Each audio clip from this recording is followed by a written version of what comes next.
Bum. Sorry, that's a terrible way to start a stream. This music is just hilarious. The tension is palpable. The anticipation is tense. Okay. Dun, dun, dun, dun. Let's change it up. All right, now I'm playing Music to Toast Bread To by Abstraction. Here on 98.231 Digital Iliad Radio here. I don't know what kind of intro this is. This is a terrible intro. There he is. Hey, what's up? Epic intro. All right. Sometimes you try things. How's everyone doing? Happy Thursday. Hey, video, Vinny. Smooth in a second. Everyone ready for some more Tile Atlas madness?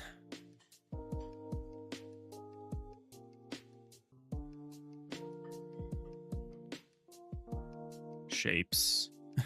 Shapes. Yeah, we'll be working on shapes. So we'll finish up this sparse map, and then we're going to make a dense map of it. And we'll encode the mapping in the tile system as like just a little lookup, a little dictionary somewhere. And then we'll stick with this format probably going forward. And mainly square parallelograms. Yeah, I feel like that's probably what these are called.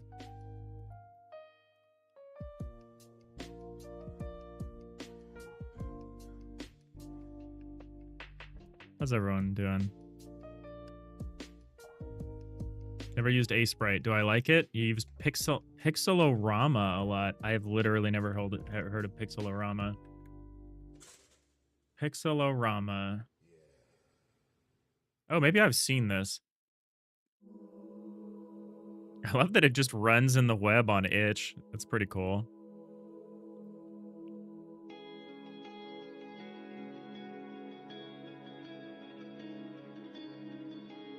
Free open source. Oh, built on Godot.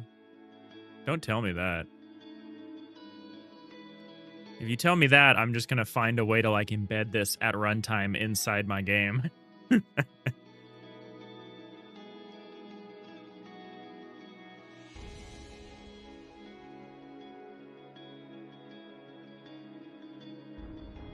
Oh, this is like way fancier.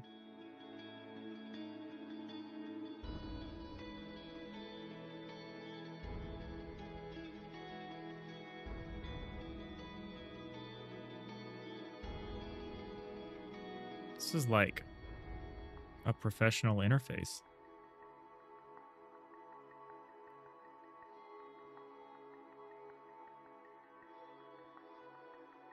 Oh, this looks really neat. Some cool shading tool stuff.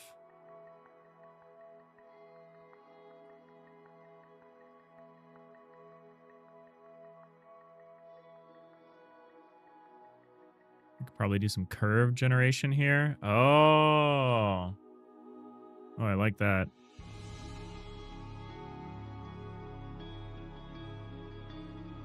You know, I always want to draw my curves out by hand, but like this is, if I was in a hurry, stuff like this would be so cool. Oh, this is nice. I'm going to bookmark this.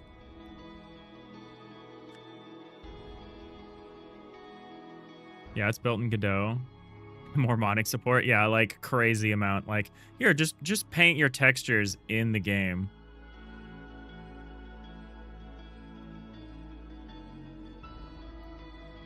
This is cool.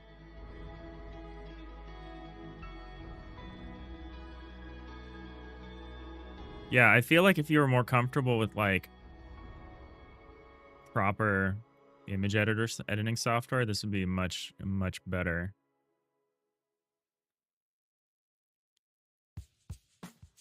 There's some tile map generation stuff, some animation. Oh, there's like a timeline thing.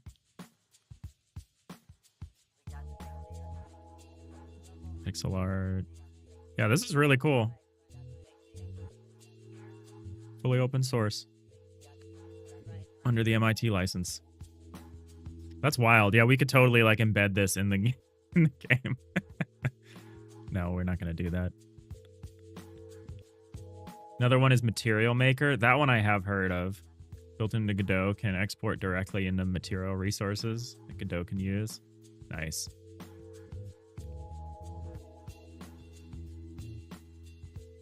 That's really cool.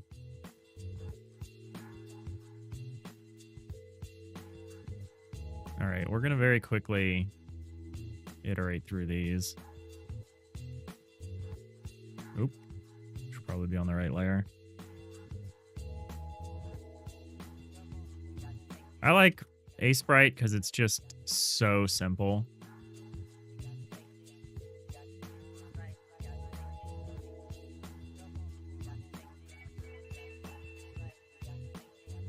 That seems like a really nice option. A couple of options there. I also want to kind of get into Blockbench someday. Because that's like a really neat way to do simple 3D stuff. And I kind of need something that's not Blender. Blender is just too much for me. I'm just simple. I'm too simple.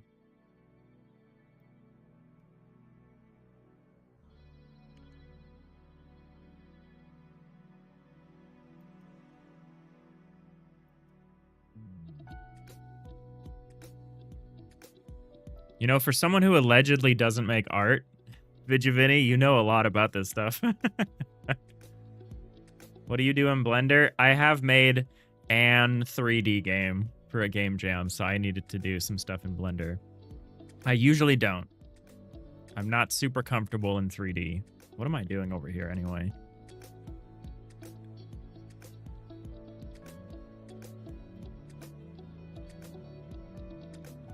Luckily, there are no corners here, so this one's going to be super easy to do.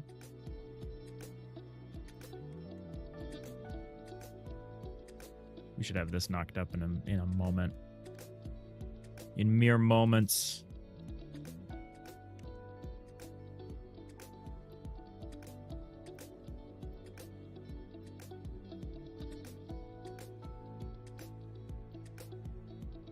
Make a donut. Blender Guru has a series where he walks you through making a fully rendered realistic donut scene. Okay, that's pretty cool. So again, when you say you're not an artist, that you don't make art, I don't believe you.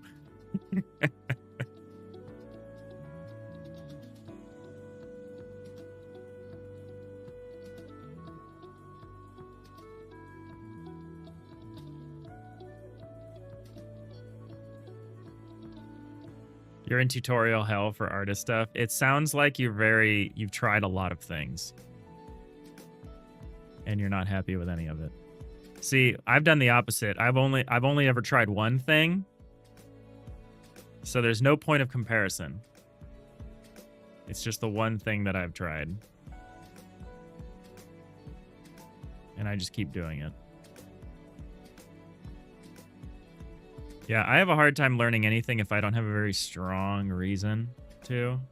So this was like, when I made the move to restart this project in Godot as like a pixel art thing, that was like a very strong motivating factor to try it out. Before I was doing like a custom procedural, it was a very procedural generation kind of style, and it was voxel based in Unity.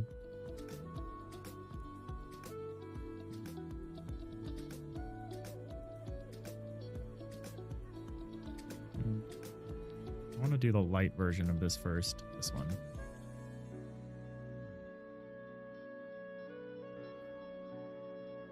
You learned a thing early in your system admin career that stuck with you. If all you have is a hammer, everything starts to look like a nail. Yeah, exactly. So I can do isometric pixel art. And that's pretty much it.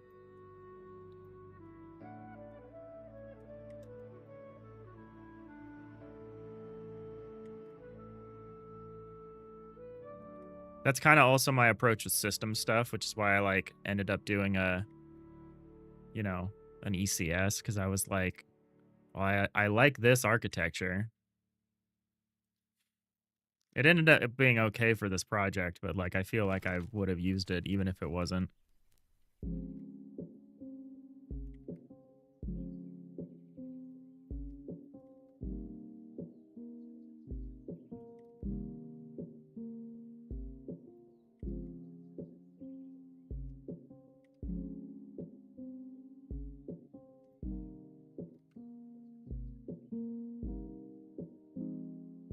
Vidya, also from the guy who made the first computer virus. You should have tried it in a simulator first. Yeah. Meaning make a setup where if things blow up, you can retry easily. You're big on containers and VMs and using source control and stuff. Yeah. I follow a similar thing, which is like, if you're gonna give yourself the room to make a mistake, make it a small room. Don't try something out on a big scale. I mean, that's kind of the opposite of what we're doing here, because we're making a very large project.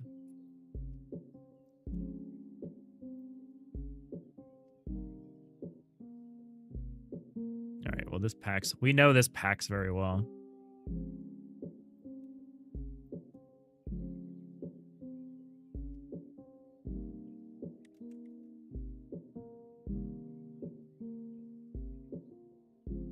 Yeah, you seem to have a lot of good programming chops. I'm as much an amateur in the coding world as I am in the art world. I'm very much a like... I like the process, but like... I'm usually more interested in making the thing and less interested in the art of it.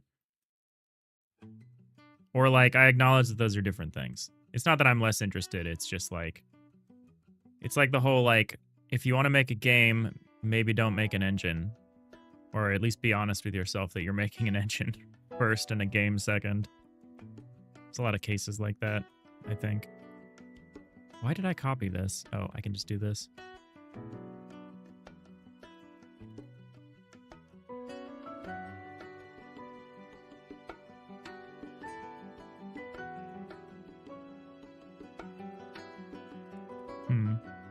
Yeah, that's really interesting.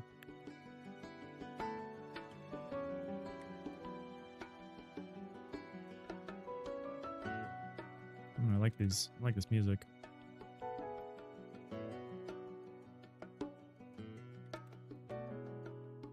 Yeah, this is another chill stream today, I think. AKA a chair stream. I caught up a bit on sleep last night, but I still feel like I'm just behind. Wait, why did I do that? Why didn't I just copy the whole thing?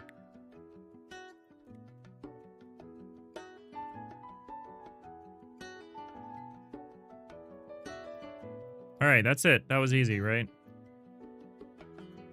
And now we've got it all. We've got the major walls.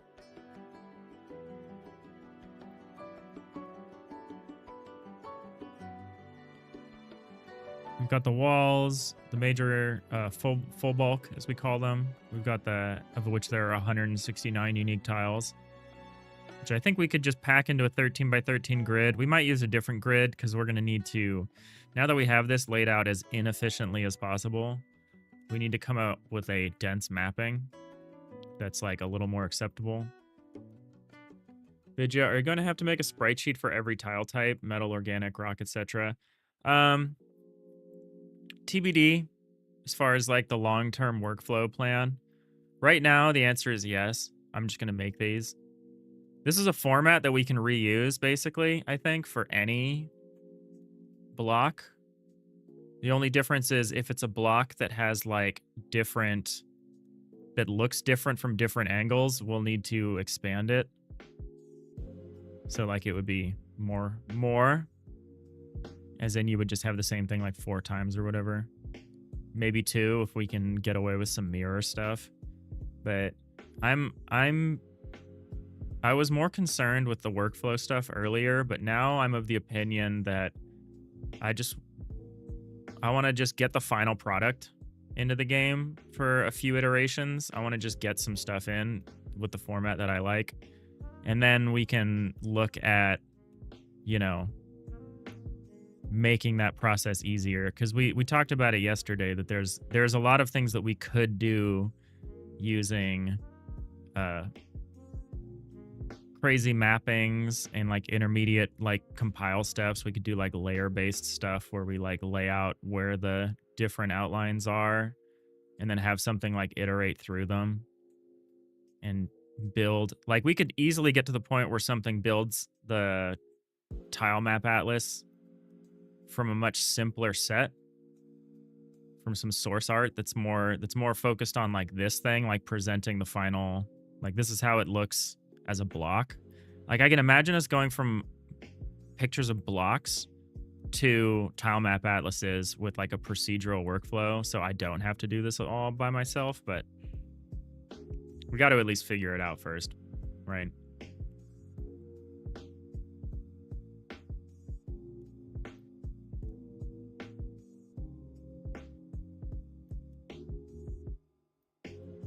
LS Dev, you know possible encoding for my short wall tiles? Your side and corners are binary, so you can map a byte to encode wall tiles.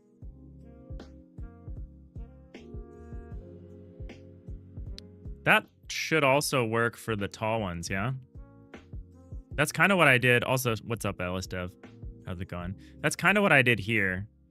That was my idea. So we had, I mapped it.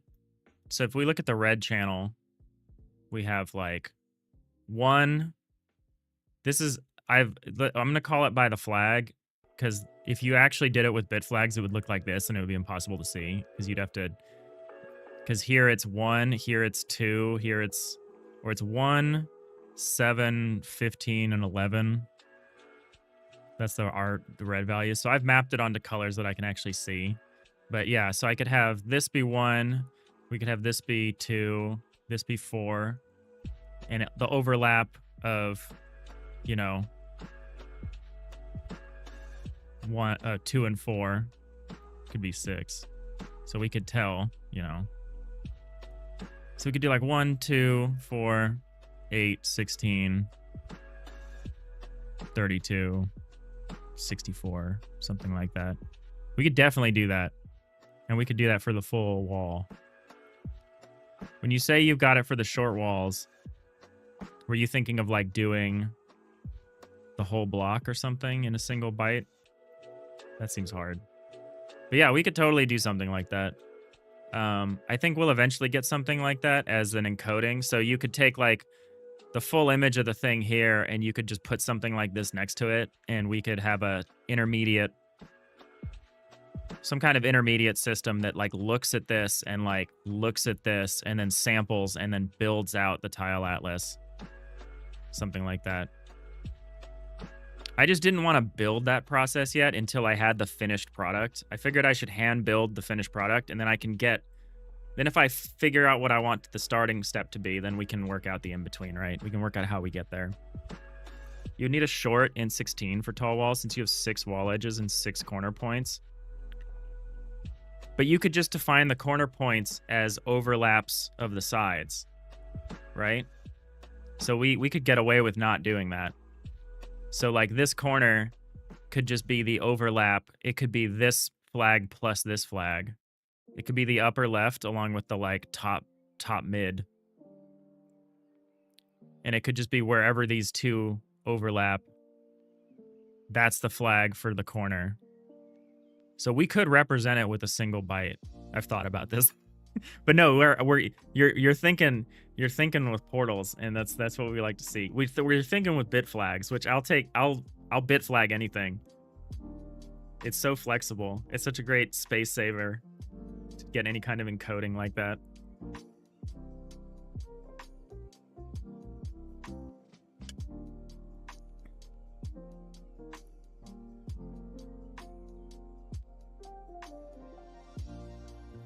Sounds like a good point to commit your changes, Vidya.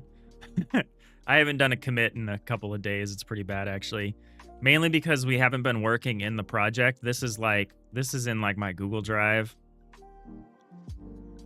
but we'll build out an actual. Let's do it now. So if we had to estimate, so let's get some estimations going on here. Oh, I need to do a little count just to be consistent. So this is 16. So I can just grab this. I was like, do I have to go get my numbers? I do not have to go get my numbers. I can just steal this.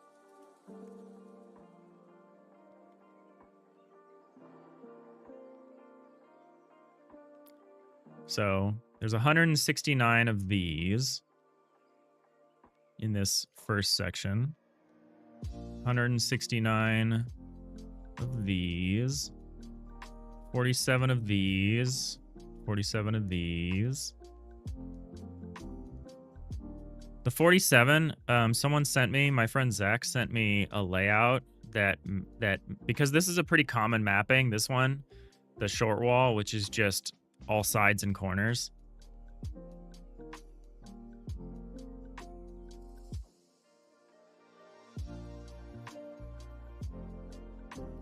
We could use this map. They sent me a Reddit post of this map. Commit that stuff right now. Oh yeah, no, what I'm saying is that stuff, the stuff I'm working on, I don't have a weird file structure. I have a fine, my file structure is fine. Everything that's in the project, in the actual project, because it's pixel art, I don't have to do an LFS or anything. It's all just in the Git repo. So everything in the project's in the repo. And then anything that I'm working on that's more general, like stuff for the stream or maybe something like this, like experiments, I don't put that in the project folder. I just put that in my Google Drive. So that this stuff's being kept up to date. But yeah, I should commit more. The problem is my commit pattern is based on streams right now. It's not based on features. So I usually just do a commit every stream. But I haven't for the past couple days, which is bad. So we'll do one after today probably. But yeah, commit. I need to, once I'm starting to put out builds, I think I will start doing more commits. Because then I'll be more concerned about being able to like diff what's happened if I've like introduced a bug or something like that. But like right now, I don't really care. Hey, Random Journey. But yeah, it's a good call, Vidya. I love how people are constantly suggesting things to me, and I'm always like, that's a great idea. Here's why I don't do it. Or here's why I don't do it as much as I should. We should be better. We'll be better later on.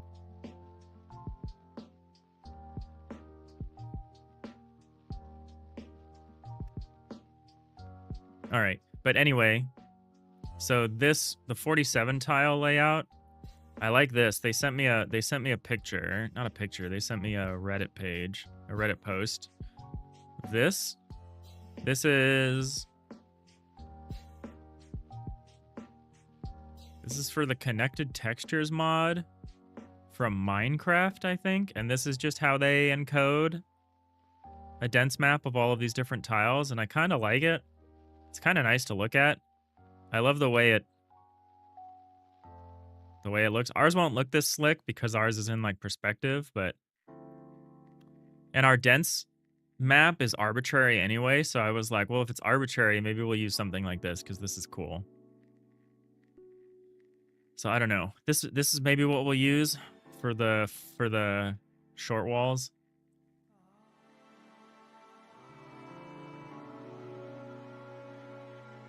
This could be cool. Thanks, Pheasant. Take it easy. Vidya, when you commit everything and commit often, even on other branches or something, your source animation, source. You got an animation. You have an Ansible repo. Gorse, it's a thing. Okay, shows what I know. Yeah, work you've built over 10 years. The animation looks slick when replaying it. Oh, that's super cool. At GDC 2024, I was at a Godot party at the GitHub HQ, and they have a whole wall, like an enormous wall that just has like animations of like all the Git commits and like everything. Like they have heat maps for, across the world, and they have all this stuff. And a bunch of us just stood in front of this wall and just watched all these different metrics and heat maps and animations and stuff for all the commits across the world. It was super cool. Hey, Nix, thanks for the hydrate. I'll switch from coffee to water for just a moment here.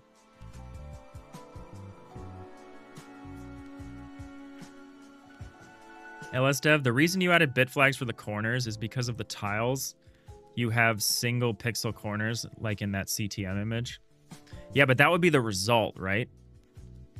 I think your choice is reasonable. I think I would want to get away with not doing that, because what this describes is the makeup of the underlying image, this thing, right? So this just describes where the outlines are. So you would just look here, and if you wanted to generate like one of these, like this, right? If you wanted to generate, let's go to the correct side. Let's say you wanted to generate this tile, right? The single corner dot tile. If you kept the corners out of the data, you would need to have logic looking at other tiles. Well, it would need to be a sample process anyway to build this out, right? So it would sample this file. And there's a single, the first bit just tells you where the face is. So all of these, so this whole section here would have the first bit, which is a very dark red. It's kind of hard to see, but it's there. So first bit, so you would know, okay, these are all the X-facing stuff. So when you're building out the X faces, you would ignore all the other pixels because you would just be like, I want to do these. These are the ones that I'm supposed to do.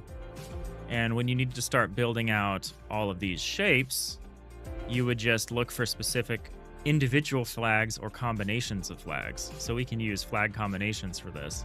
So if you wanted to generate a tile like this with just this corner piece, you would say, okay, for the texture sampling, I just want every tile with that first flag, which are all of these. And then for the outline sampling, you would just say, I want this specific one. It doesn't have to be this, it wouldn't be this magenta color, but you'd be looking for, if this is flag number 1, 2, 3.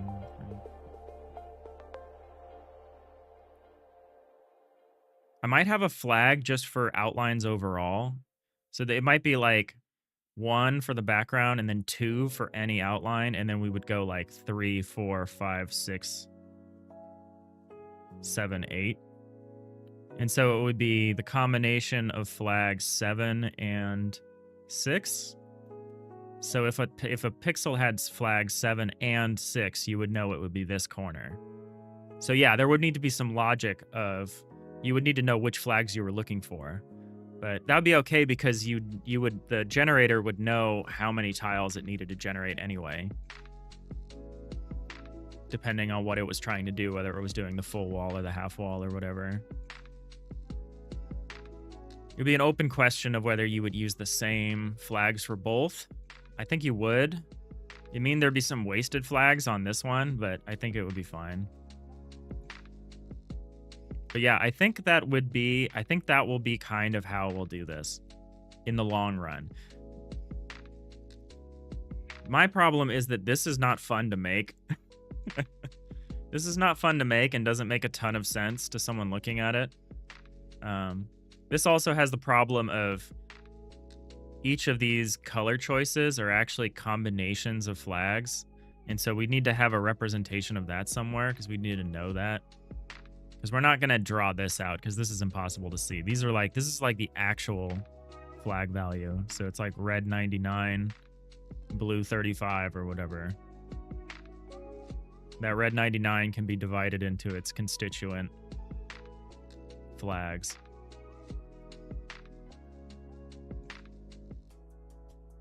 It'd be cool. Nick, speaking of heat maps, it's way too freaking hot today. Ah, that sucks. It's all right here. I think we're getting close to... Nope, it's gray. Never mind. I was about to say, I'm like, I think we're getting close to our San Francisco summer, but I think we got a ways left to go. All right, so we want to make a dense map for this. Oh, I also want to make... I want to do one other thing here.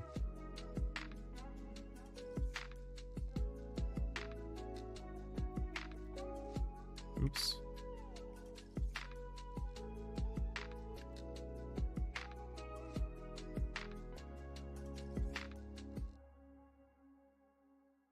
Just so we have a nice flat.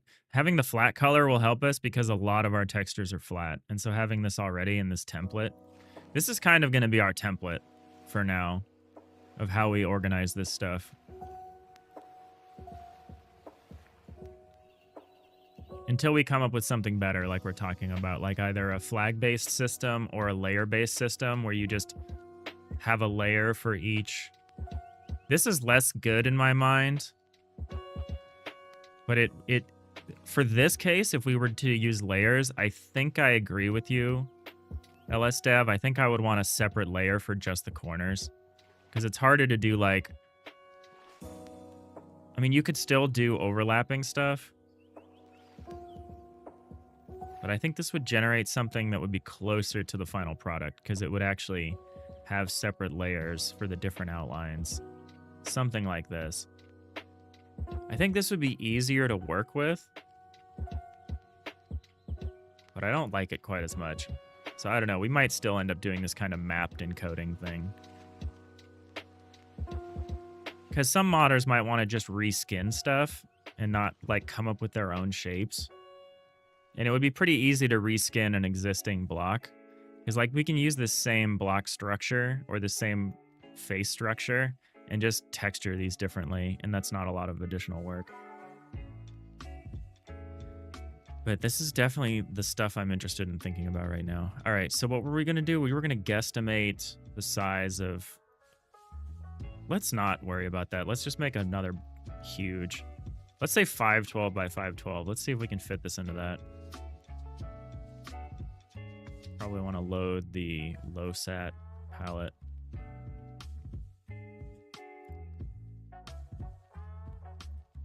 This I might save in the project.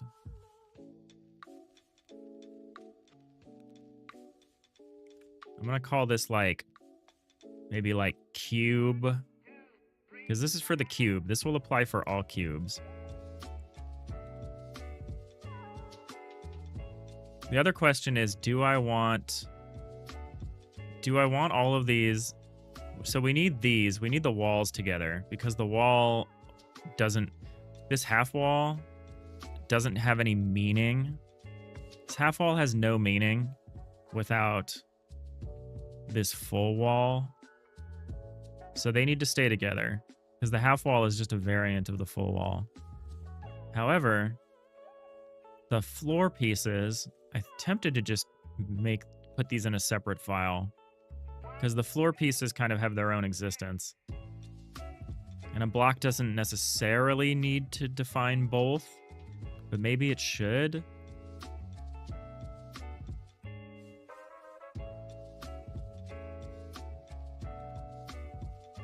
Depends on how I want to think about that, I guess. But right now, let's just put it all in the same file. But maybe that'd be an optional thing. Like maybe a block doesn't need to define the floor piece. It's only this extra little bit here. And potentially you could define your own Z faces for the floor. That's the other question is like, does the floor have its own Z faces or does it share with the walls? I think for this one, because it's just the invalid texture, it's the invalid block default, it does share. But yeah, we should put this in the project so we can commit it later.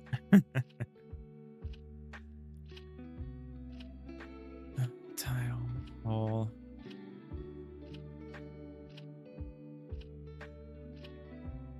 I need to reorganize all of this. I'm just going to put it in here for... Maybe I won't. This is the old stuff.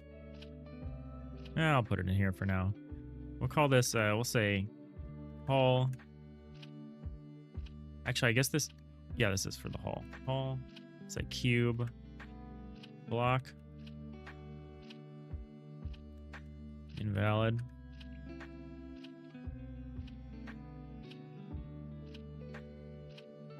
I don't know if I need to say hull.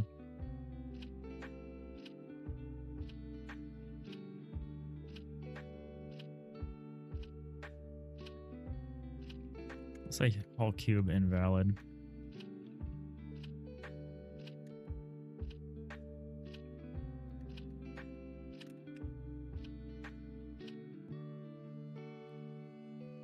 Actually, I'm just going to say hull cube because it's going to actually be all of the cube ones. A cube doesn't have the same restriction as a square, does it? Is it supposed to be... Oh, it's symmetrical, but does it have to be the same size? Yeah, it's like a third dimensional square, right?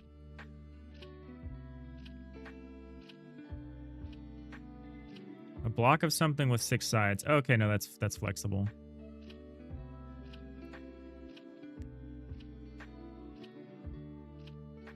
How's everyone doing today?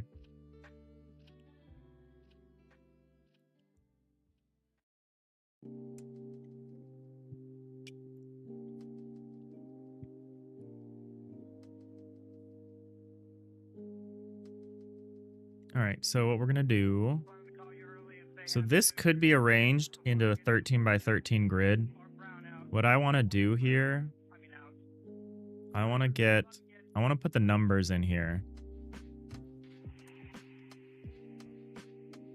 I want to get the numbers. How big are the numbers going to be? This is too big. I want to just index. I want to index all the parts. So I want to put numbers there. I either want to map from here to... So what direction do we need to go? We only need to go from this to the dense map. So I think on the dense map, we will draw the sparse numbers, maybe. You're tired, Nix? You worked on your RimWorld path mod? Nice, nice. It's nice to make time for that. Let me get my... I have a font block that I can use. Probably not exported, though. DI font block.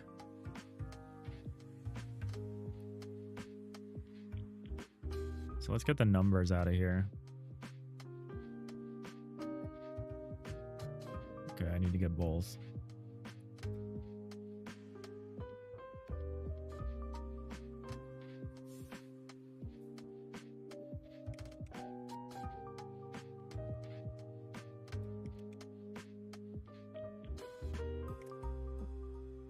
That didn't totally work.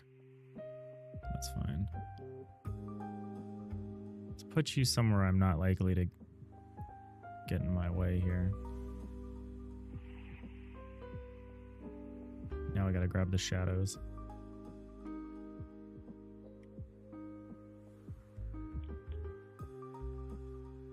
Alright, we got our numbers.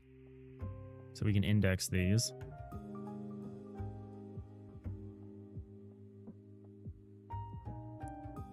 Yo, what up, Matthew? How's it going?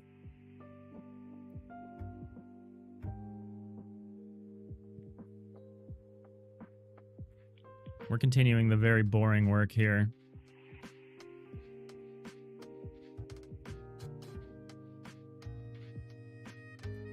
Of setting up our tile atlases. Let's get the grid here so I can easily copy this.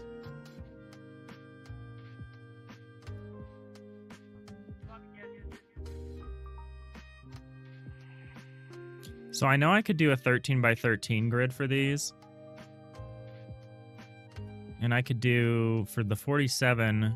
47 is rough because it's like a prime number, but I could do the thing I showed earlier. I could do this. We're probably going to do this. This is a nice mapping. I like it. It's got an empty spot, but That's fine. So I'm just trying to estimate how wide we want this stuff to be. So how big was this? This is 12 across. So this is 12 across, and these are 16 pixels. So that's our first dimension. Matthew, you just had a team lunch at a hole-in-the-wall burger joint, and you're falling asleep in your office right now, trying to make it through the remainder of the day. That is tough. That is tough. A heavy lunch is rough for productivity.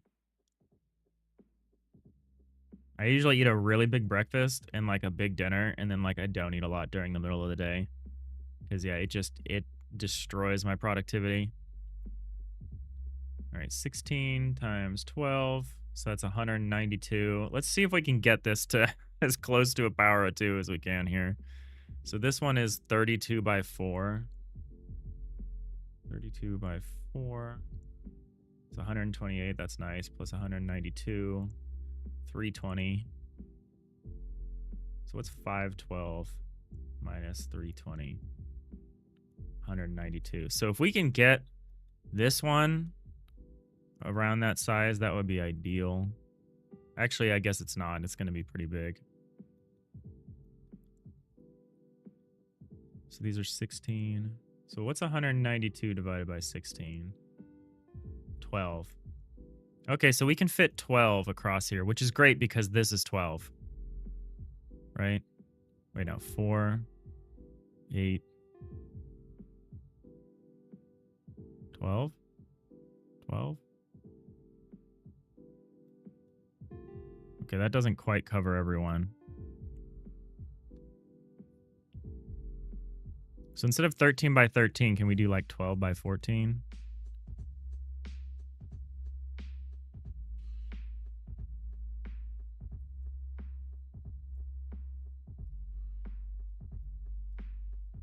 The other question is, how tall are these things?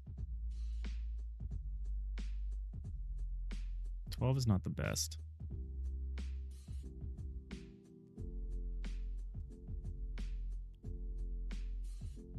Also, yeah, the dense mapping is arbitrary, so maybe we don't worry a ton about it. I wanted to like retain this structure as much as possible, but I'm thinking we should just pack it up.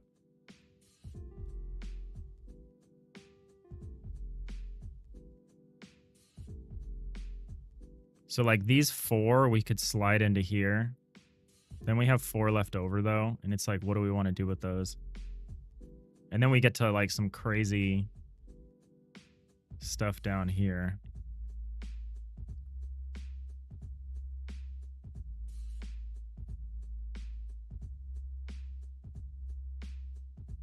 And it's an odd number.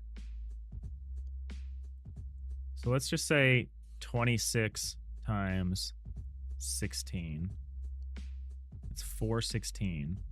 It's a weird amount.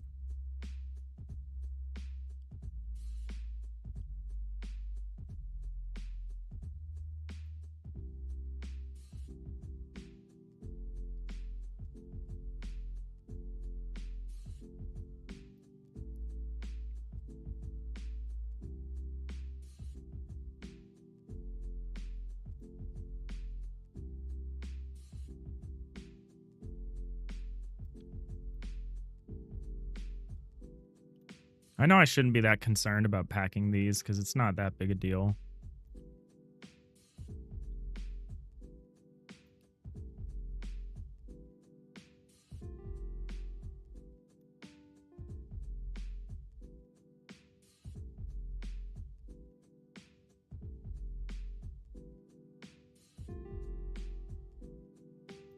Wait, are each of these 47? That's what it is, right? These are each 47.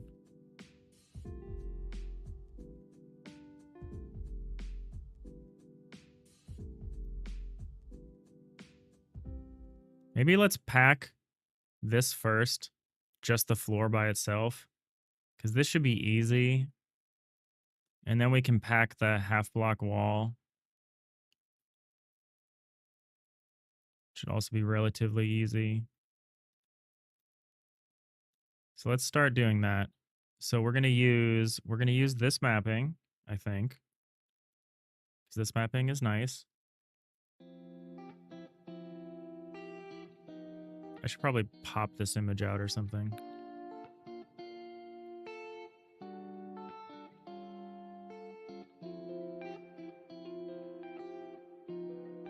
Put this above me here. Put a sprite here, maybe. Maybe move my layer thing over the bottom, maybe.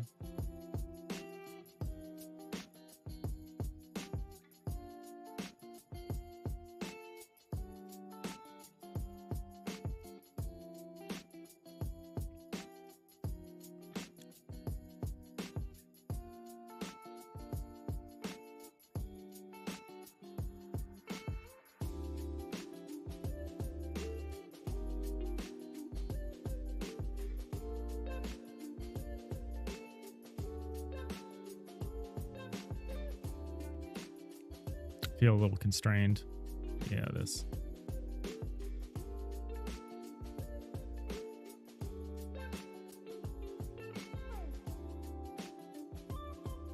Oh, there's so many windows. Which one do I want? Where's A sprite? Okay, that was weird. All right, this is better. I can see this now.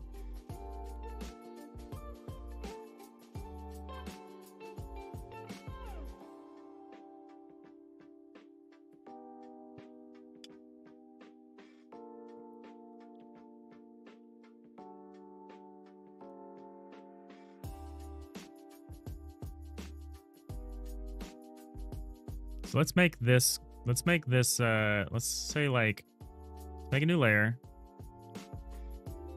Let's call it like indices. I don't know. Index. That's the index layer. And we'll start indexing. Let's make a grid. Let's make a 30, it's 32 by 8. I actually need these numbers to be way closer to me.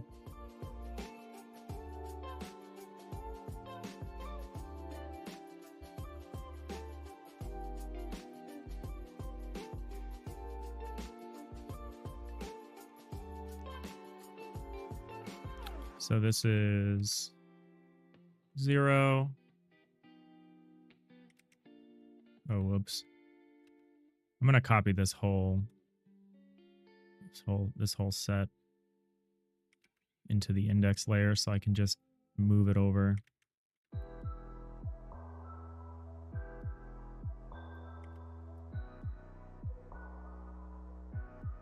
Sorry, we're doing like a lot of busy work this week.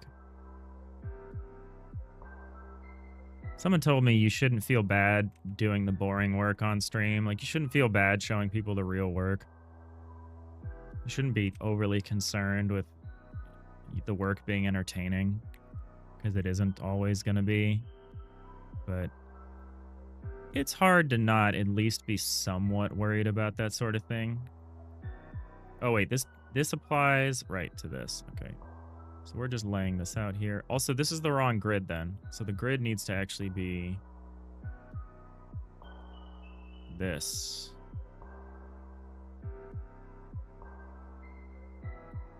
(16 by 12). We're gridding in the wrong place. That makes a lot more sense. I was like, something about this feels wrong.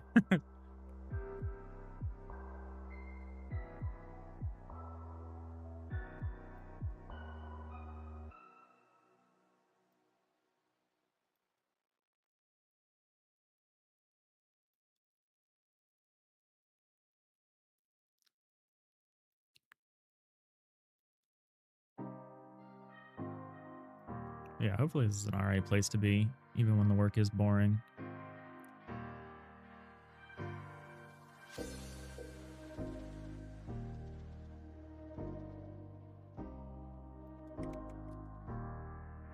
Sometimes that gives us time for, you know, lively discussions, but sometimes we're just chilling. It seems like a just chilling kind of day.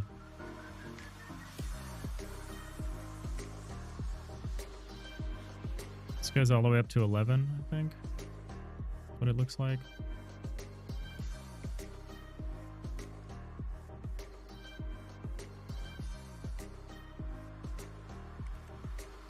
This is also going to be like a template, so maybe I shouldn't have put this in here. But we can always spin this off.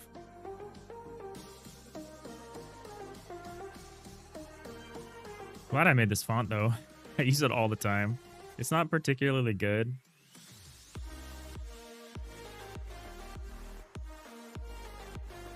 But it's nice.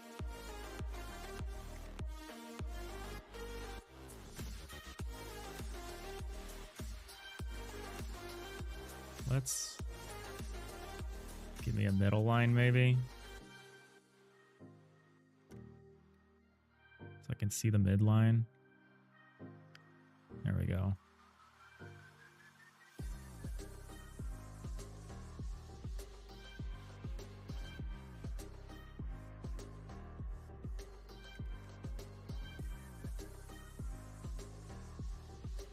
Probably be better off putting all the ones and then all the like putting the bigger digit first and then going back. Where do the ones stop here? 7. Anyone playing anything cool? Doing anything they'd like to talk about? What am I doing? I'm not doing a lot.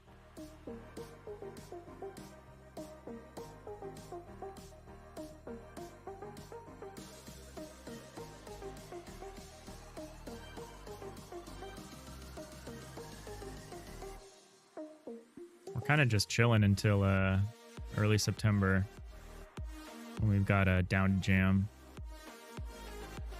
a game jam we're very excited, the community game jam we're very excited for. 3 days.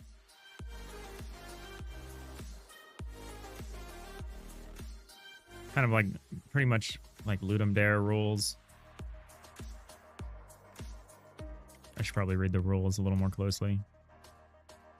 I didn't get to do the first one. This is down to jam number 2.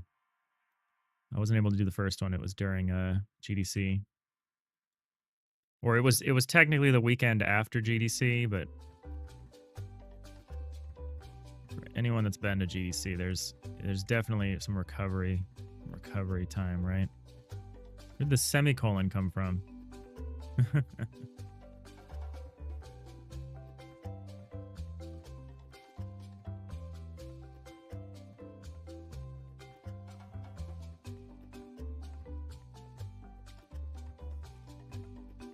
Alright, so we're just indexing like we've got over here.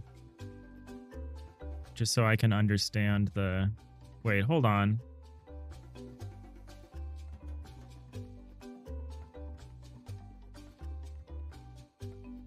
What's useful here? Is it useful to put... I feel like it's a little redundant to just put the index... Oh, maybe it's fine. Maybe it's fine. Maybe we put the dense indexes here and we put the sparse indexes on the other one. That's a little silly, but I think that's still helpful. And I think it's a little more clear what you're looking at than if you did the opposite there, than if we put like the sparse indexes that match these dense positions. I think that would be a little harder to understand what you're looking at if you were just open this file.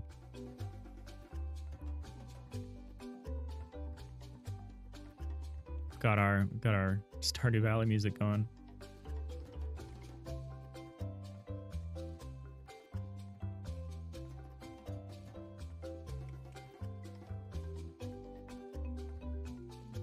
Stardew Valley is such a sweet little game, but I don't know of any other indie game. There aren't many other indie games that hold more, that I feel like don't hold more over up and coming devs than Stardew Valley. You look at what Concerned Ape did, and it's just incredible. There's somewhere around 40 million copies sold, which is higher than the population count of many countries. Incredible stuff. I get made fun of my computer setup. My partner will just look at my setup, which gets more and more ridiculous every year, and then show me a picture of like Concerned Ape's setup that they had when they were working on their game, which is, let me see, Concerned Ape computer setup. Oh, this is a common Google search.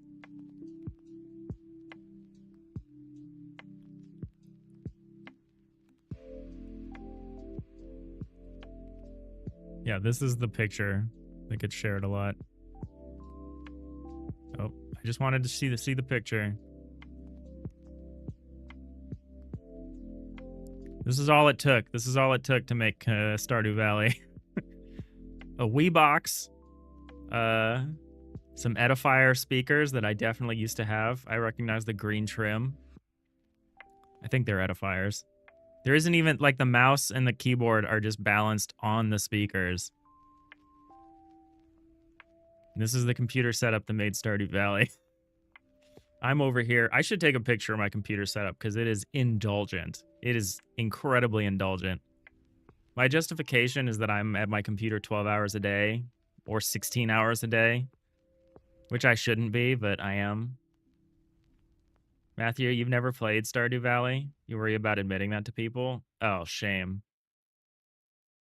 As long as you're not a Stardew Valley poser, you're okay.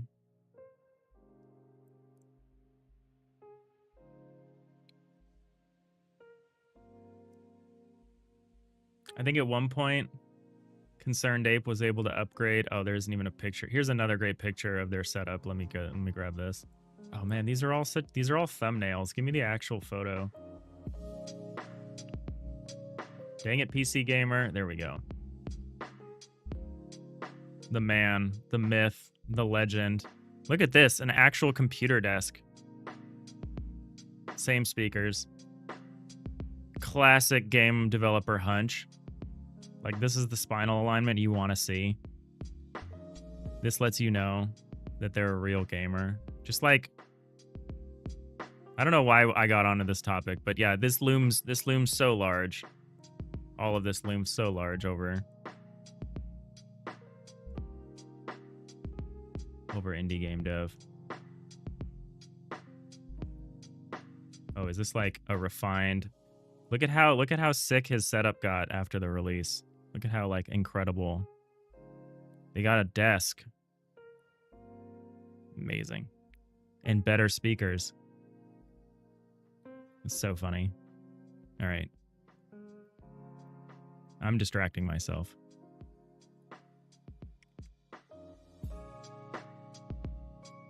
Time to keep doing the boring work.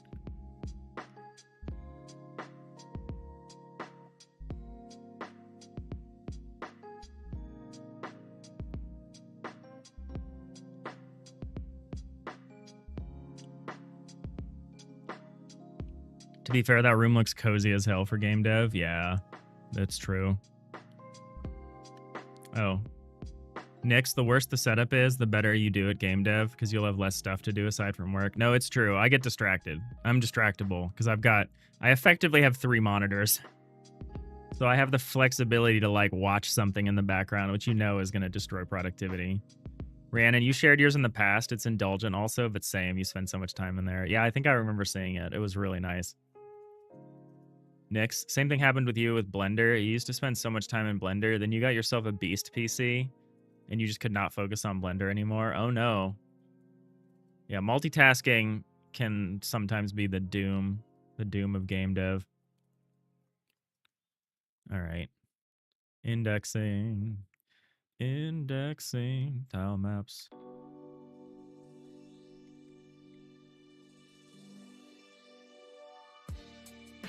I kind of take a unusual pleasure in this kind of work.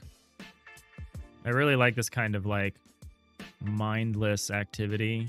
Like, if it was just me alone, I could do this for like 3 hours. I mean, unfortunately, I think we might be doing this for most of the stream. But like, there's something about doing these kinds of mindless road activities that like I think is so crucial for development. Like, obviously, it kind of sucks, but I find my mind wanders, and I usually am thinking about the work because I'm, doing work. So it's not like my mind wanders to like random places. I'm usually like thinking about the work that I'm doing when I do stuff like this. And it can help with design. It can help with iterations.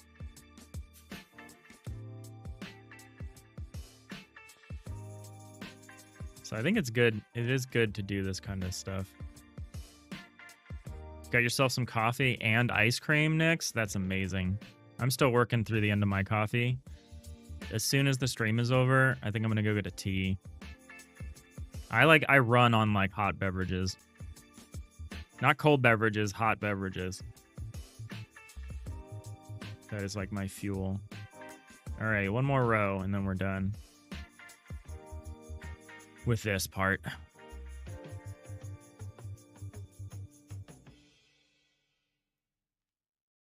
Yeah, this will help me count. I think this is reasonable.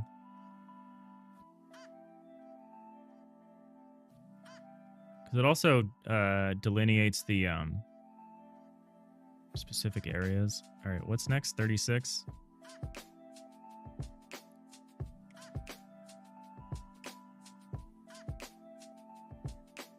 You love cold beverages? Oh, Rhiannon Journey, you as well? You all run on cold beverages? That's so fascinating.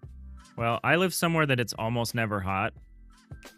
Like, it's hot in San Francisco like 2 weeks out of the year. The rest of the time, it's mild to moderately cold.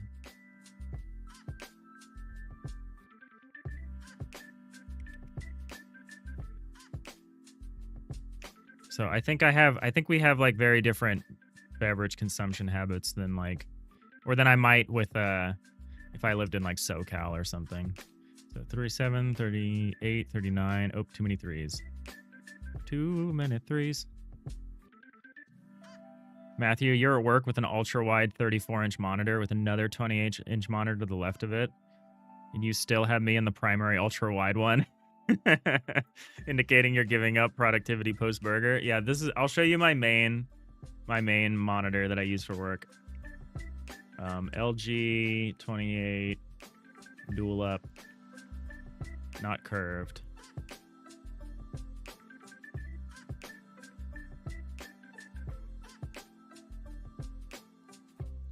This is my main monitor. Oh no, their terms of service have changed.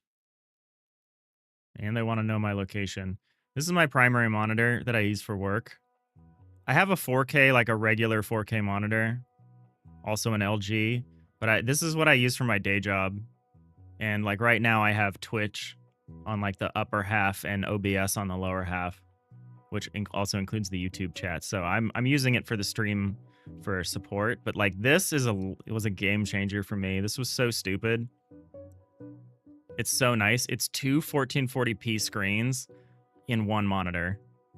So it's one monitor, so you could just, biggerize it and you could have a 3x4 basically tall window, which is really nice for coding. The tall window is really nice for coding. I enjoy this.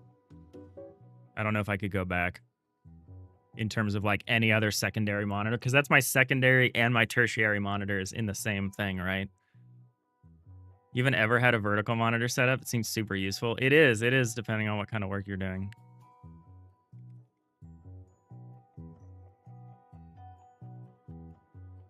Nix, for you used to live in an AC'd room that was almost always 59 degrees Fahrenheit or less. How? That sounds expensive. Yeah, my room is usually in the high 60s Fahrenheit. And that's like pretty much the fine. In the winter, it gets maybe to the low 60s. And I put on a sweater. I'm more resilient. My partner will be like, the heater needs to come on now.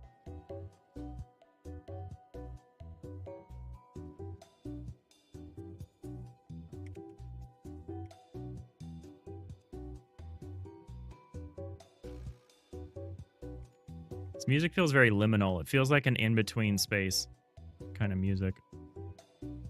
Dun, dun, dun.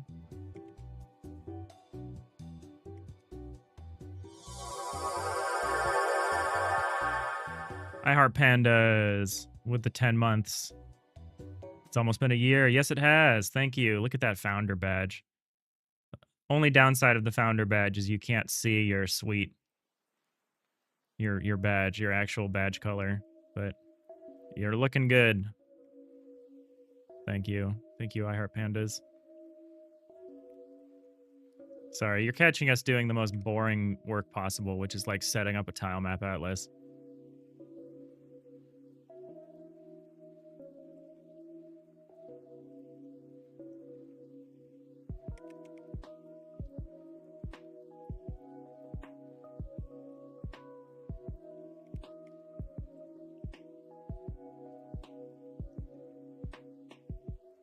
I might call this dense map, and I might make a sparse map.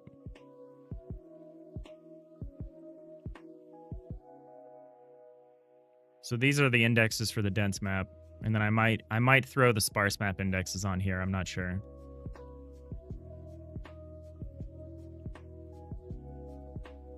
I kind of want to understand the relationship between the two. I think this would be a good place to do it, especially if we're making kind of like a template for doing future work. Kind of want to take the time to just describe these relationships concretely.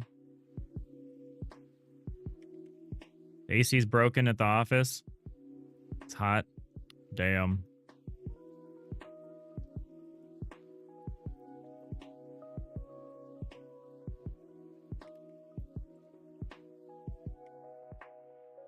We were just talking about nice ice cold beverages. Maybe you need one of those.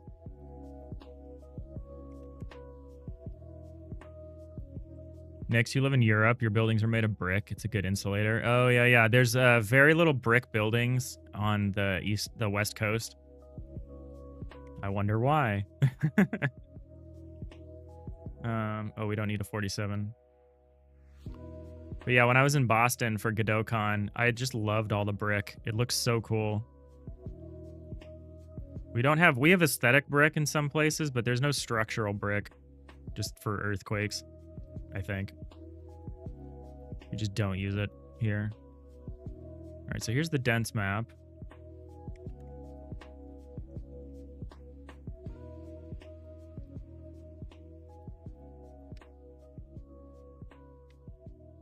Germany just doesn't have ACs. They're not that popular. Same here. No ACs. Matthew, you can't even keep your house below 72 degrees because it remains above 100 outside every day. Just eventually overpowers it. It's awful. Makes you want to leave Texas as soon as you can. That sounds awful.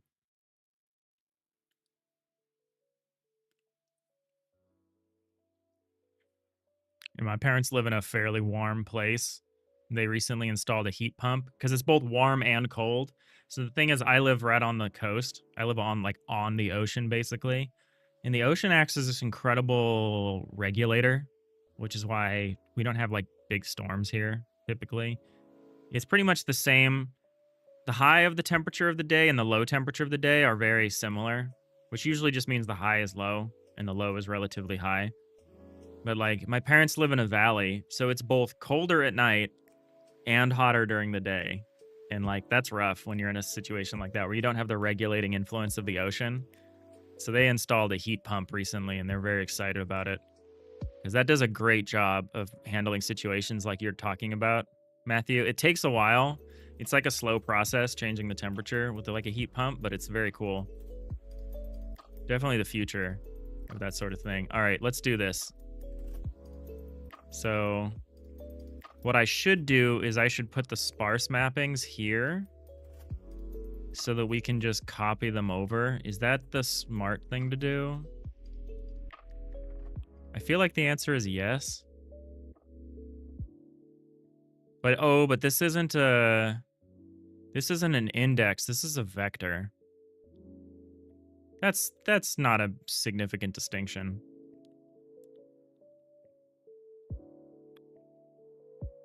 But it is a distinction.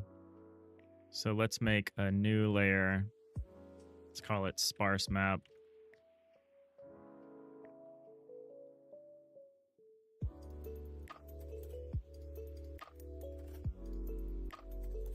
Yeah, we only have to do this.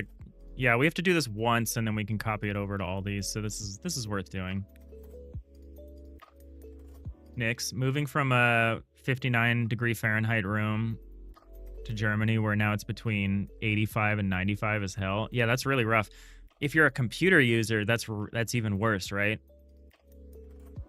Because when you're in a room, especially if it's a relatively small room, and you've got your big computer that's always generating heat, it's like it's nice when it's cold because your room gets warmed up from all the computer energy. I also have fans and stuff which heat up my room from just, running. But yeah, if it's too hot, that's really hard because then all the electronic stuff that you got running is like just generating heat. It's tough. All right, let's get these numbers in here.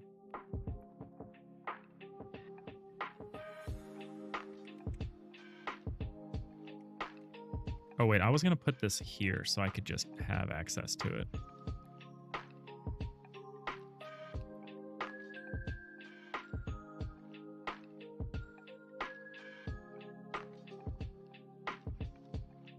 Do I want to have a little... I probably want a little comma.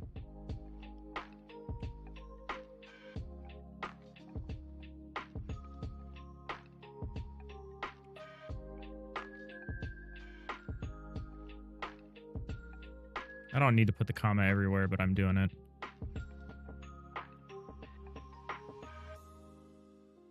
Nix, worst part of this is your GF loves to run the heating at maximum even during summer. You had to pay an extra 2k euros last year just for heat. Oh yeah, heat energy prices are going crazy right now. Like, I don't even run heaters. I have a heater. It's on natural gas, so it's at least not part of my electric bill per se, but like, yeah, it is expensive. Luckily, I don't have to run it for like most of the year. But what's really messed up is I have like a quota.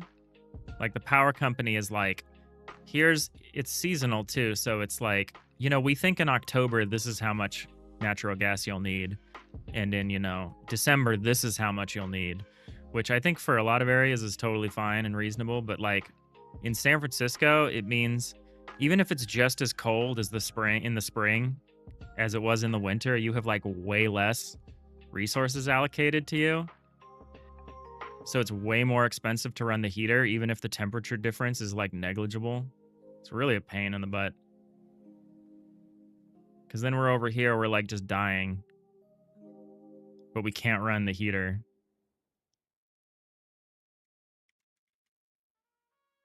Really annoying. Like this. This is not going to work. There's not enough room for this. 8.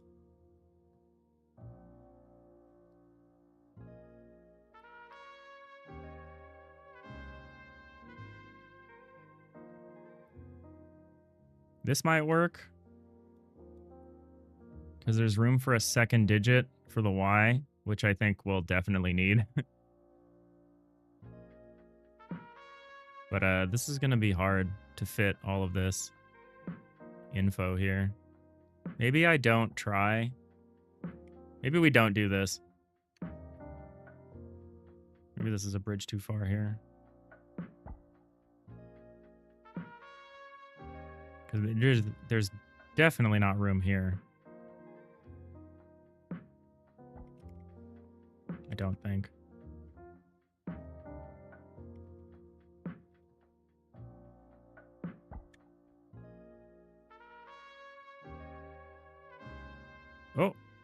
Oh yeah, that's fine. We can do this.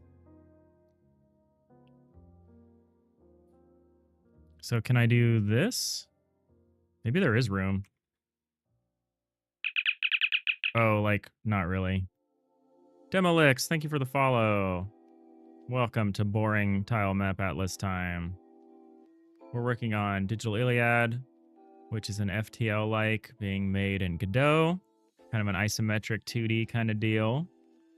We're working on some changes to our autotiler that involves rewriting our tile map atlas, which we finished figuring out, and now we're just setting up the actual files that we're going to be throwing in, which involves some mapping. From we have a sparse map, so this is like how the autotiler thinks of the variations, and then we have the actual, you know, how we're going to pack it into the tile atlas. So we're just mapping the two.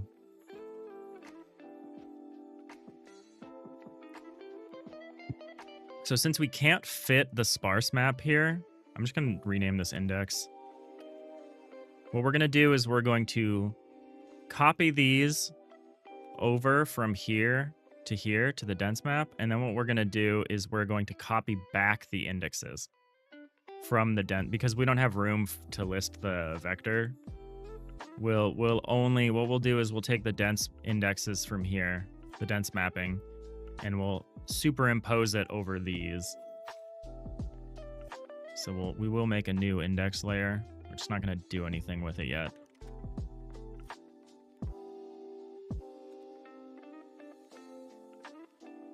All right, what am I doing? Did I say I was going to do the floor? I think I did say that. Or am I doing the wall? No, I'm doing a wall for some reason.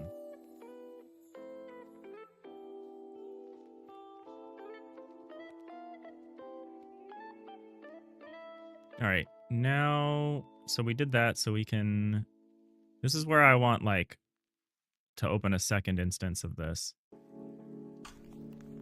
I want to open you again. Duplicate view. And I want you to be your own window. Do I just have to open another? Open in folder. I want to open a new. This is being rather silly.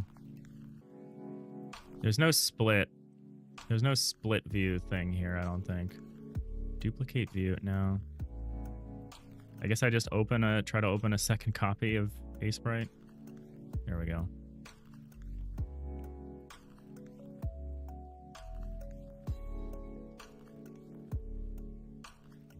Put this on the bottom.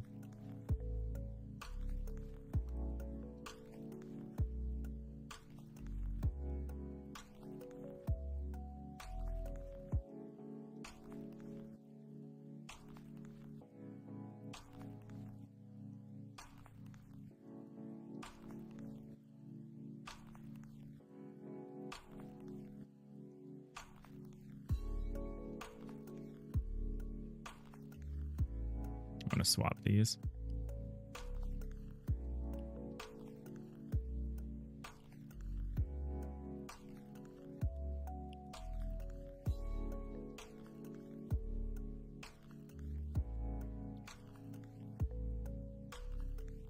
All right, at some point I lost my Twitch window. I gotta get it back.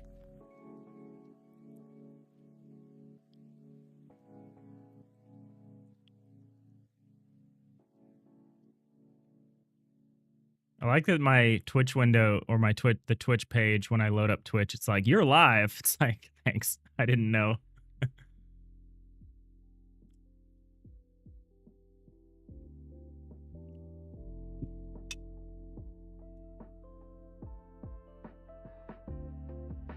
This new setup is gonna really help us out once we get it hooked in. It addresses a lot of frustrating issues. So how did I want to organize this? Did I decide that? Oh yeah.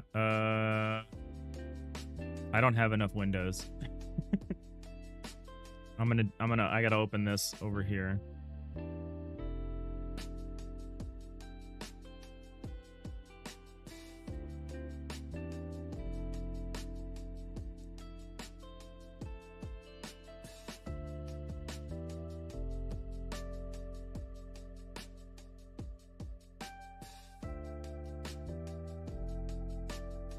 All right, this is getting convoluted. All right, so this one goes here. This one goes here. Maybe this goes back to the right. This is getting a little silly, but this way I can at least see the mapping here if no one else can.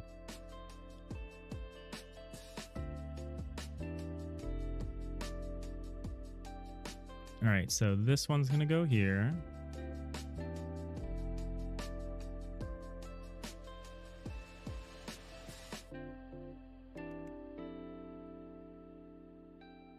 We need new layer.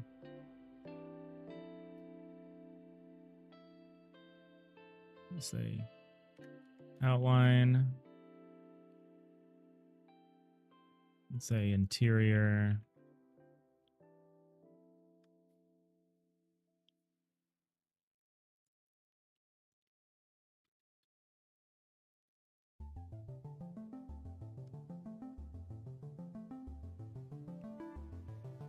So we'll copy over all this stuff here.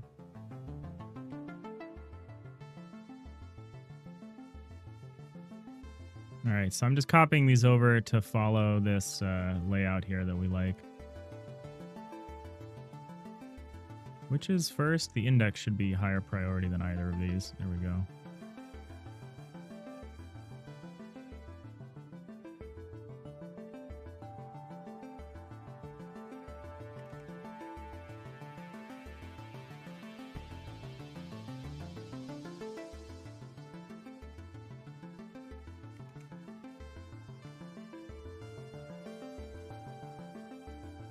I've started season 3 of Strange New Worlds. It's been pretty good. Oh, no. Oh, wait, I copied too far. I was like, wait, I did this wrong.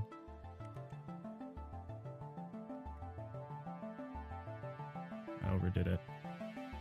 All right, now we start hunting around. Maybe we do this set.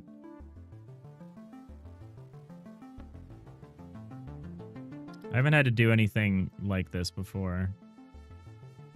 Here, where I've just got so many windows going. It's a little uncomfortable. Excuse me. Oh, it's the wrong one. This goes... I'm in the wrong layer. All right. We are in rough shape right now.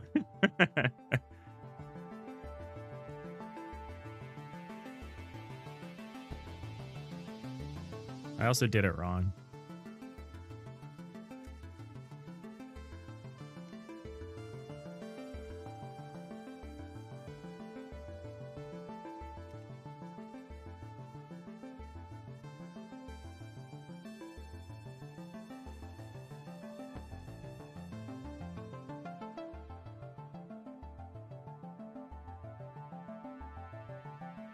I'm kind of overheating.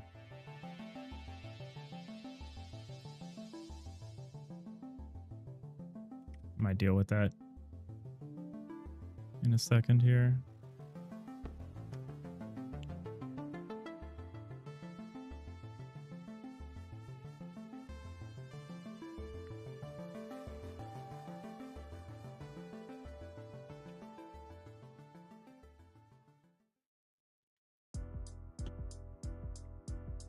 All that talk of temperatures and heaters and air conditioners. I'd be very, very self-conscious of my temperature right here.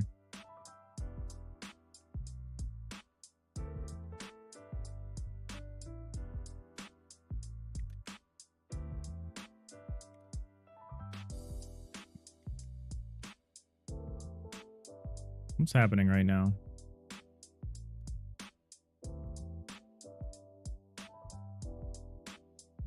How did I do this? How did I manage this?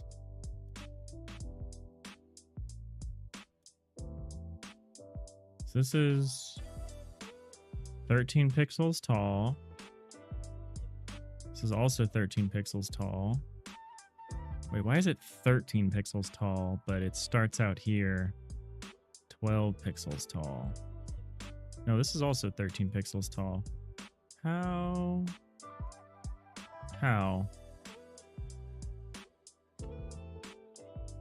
Oh, 9. Oh, I'm supposed to be doing the floor. I was like, how did I mess this up so badly?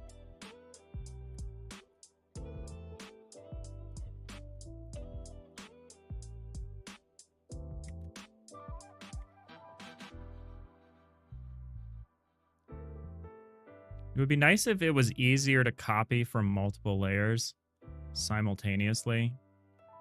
I know people would be at risk of doing it like accidentally, but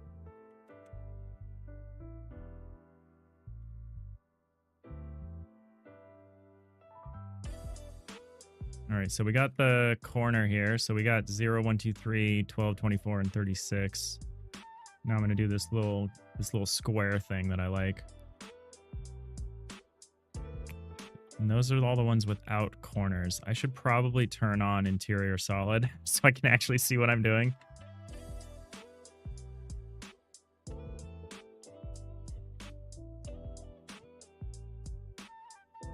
All right. So this one goes here. This one goes here. Okay, this isn't as hard as I thought it would be. He says doing the 47 tile one, not the 169 tile one.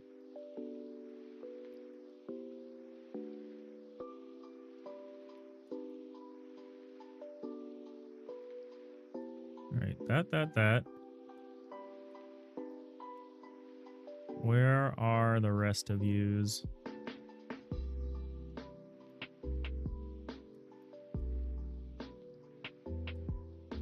Oh man, did I not finish this? No, I didn't.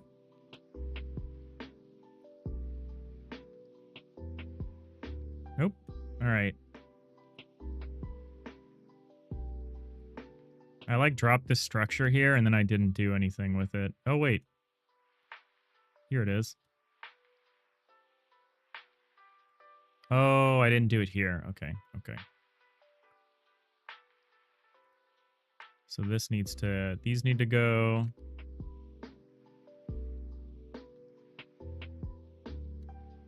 And then these need to go. And then these need to go. Oh, we spotted an error on the sparse map. That's good that we took care of that. Oh no, but did I pay that forward everywhere else? I really hope not. No, it looks like I did it right the rest of the way here. Nothing like paying a mistake forward.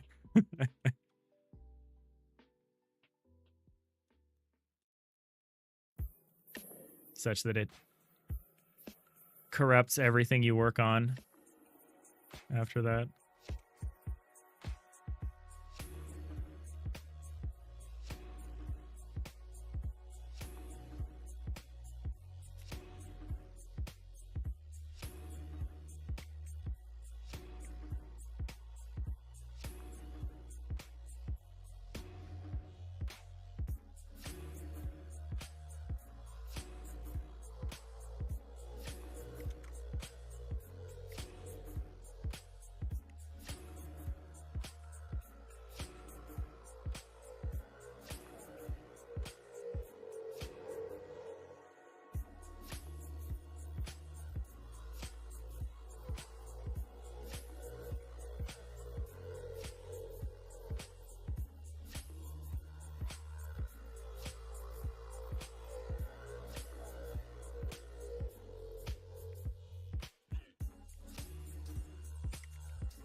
All right, so where are we headed after this is done, right?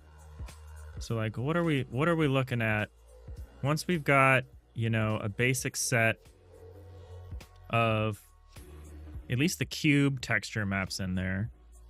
What do we want to do next? We could, here's an interesting thing we could do. We could totally start adding in unique shapes like this.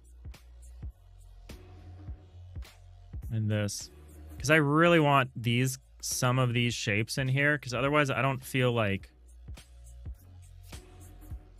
I don't want to make ships if I can't define their silhouette, right? Like, if all we have to play with are the cubes, that's just doesn't work for me on like a personal level.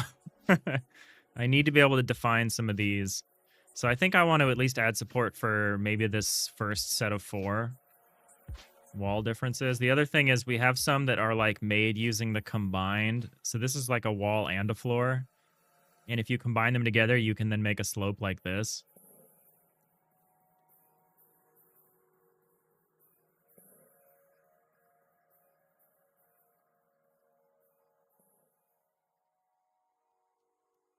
And the floor ones will have their own too.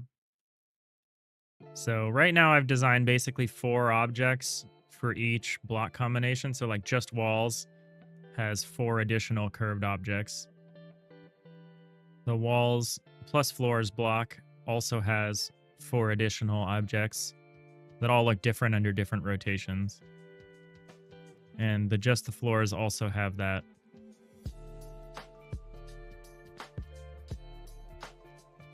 Yeah. I would like to add these. I'm a little concerned about these floor ones, the sloped ones, because we're not going to use these to make ramps. Like, you can't just put this in as a ramp. It would be for, like, curving the exterior of a ship or some unreachable part of a room.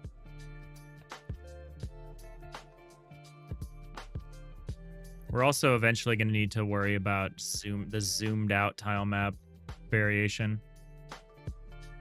But let's burn that bridge when we get to it, yeah.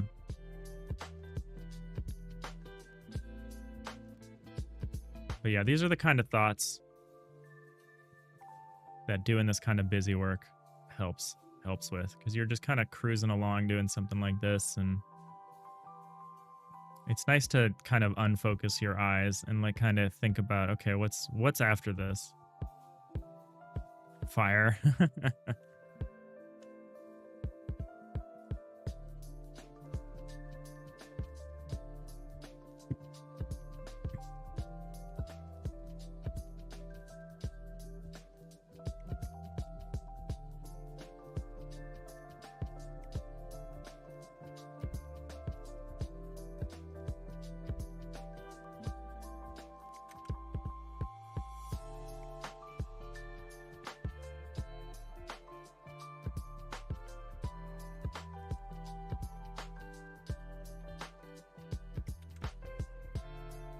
So once we're done with this part, we're going to need to like find these again and copy over the indexes. I probably should be doing that as I go along, but I don't want to. So we're just going to do it as a step at the end here. Mine's not going to look as slick as this one because they're not like all matched up. But I still like this pattern. I'm glad this got shared with me because I didn't want to think about this. I didn't want to like, because I do especially poorly when I have to define something arbitrary. I feel like I can't get traction if I have to define something arbitrary. I'm like, there's no concrete reason why it needs to be any particular way, so I can't. So how am I supposed to decide which way it is? I start to break down in that situation. I get bad analysis paralysis. But if I can find a reason to do something a certain way, well, I'll just do that then.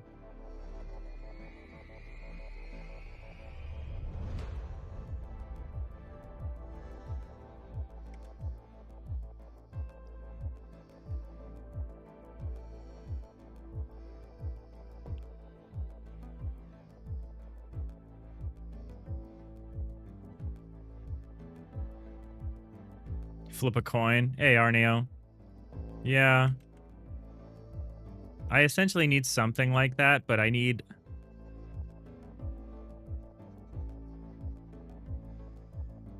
to feel like there's a reason I'm doing things a certain way. So it is tough when it just seems truly arbitrary. I just have a hard time with it.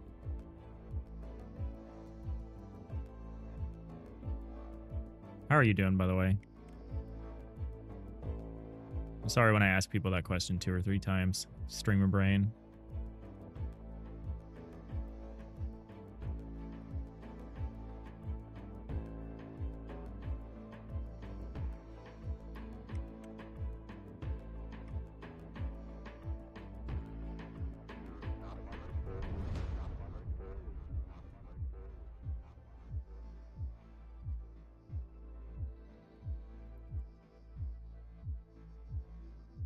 Can't wait to start working on some of the stuff we were talking about on the Discord, like power distribution and networks and stuff like that. I'm very excited to be done with the editor relatively soon and moving on to the simulation.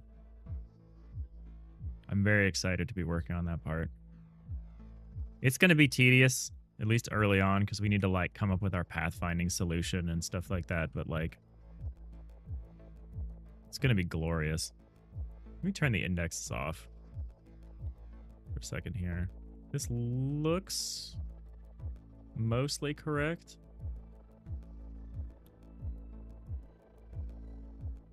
Oh, this one's wrong. Where's this piece supposed to go? Oh, it's supposed to go here.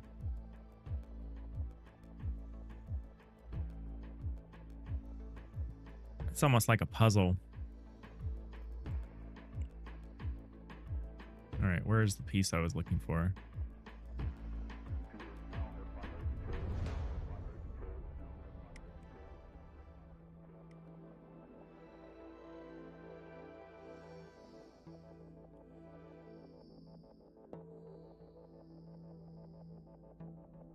I think I want a solid layer here.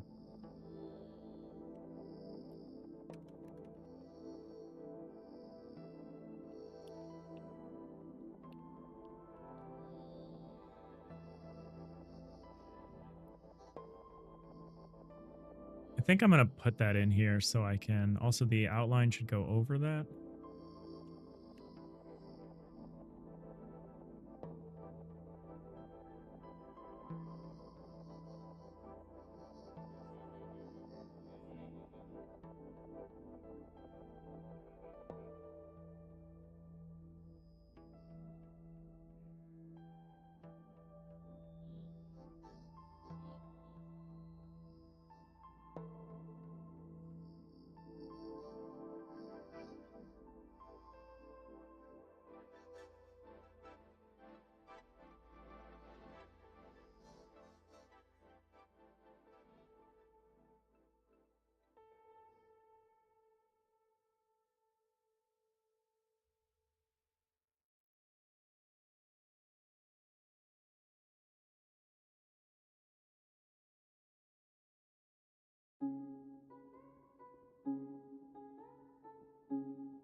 Oh, I was muted. Is it better now? I hope that I might have been talking for quite a long time. I had this really bad cough. Yeah, I muted myself. I felt this cough coming. And you ever had one of those coughs that's so intense that like you lose your vision for a second? It was one of those, and I was like, I gotta mute. And then I forgot to unmute. What was the last thing we were talking about before I muted?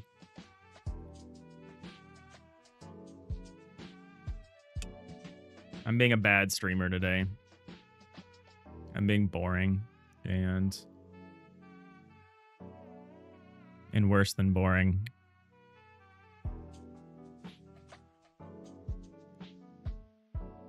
There's a problem when I overwork myself. The fatigue sets in and I just become very lethargic. That's why we're having another chair stream. It's one of those unintuitive things where it's like you gotta sometimes do less to do more. You gotta like make sure you're not overexerting yourself. All right, so this one.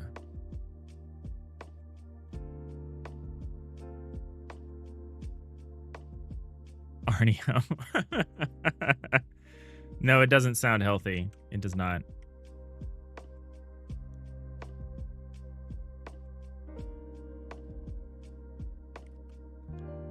Oh, that's the wrong layer. Oh, well. I think I was talking about some events I have this weekend. So I think that's what I was talking about when I was muted. So I have my big quote unquote. I have my monthly, there's a monthly Godot user group meetup in San Francisco that I go to. That's this Saturday. It's going to be fun. And then afterwards, there's a playtesting. It's called Playtesting and Pints, and it's like this playtesting event at a barcade nearby. And that's going to be fun. I showcased my jam games last time, but this time I think I'm just going to go hang out, try some games, not really show anything. Because, yeah, it's stressful to show stuff off. It's hard. That's what I was trying to say when I think I was muted. Because you really can't leave unless you've got someone you trust who can watch your stuff. And if it's a crowded bar, it's like you really can't do anything. But I got lucky in that just a rando just came up to me at one point and was like, do you want a drink? And I was like, oh, God, I want water so badly. Thank you.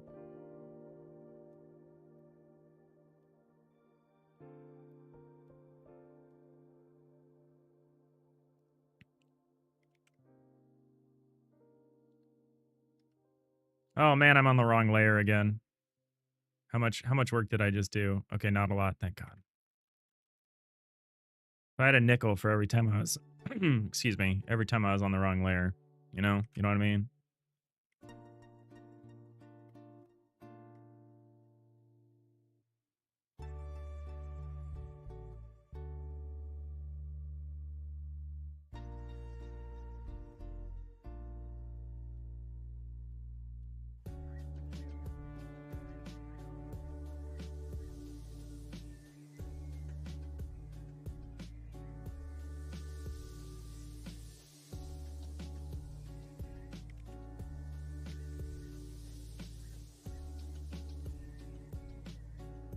I'm pretty sure you saw it advertised as Dave's Godot meetup. No, it's not.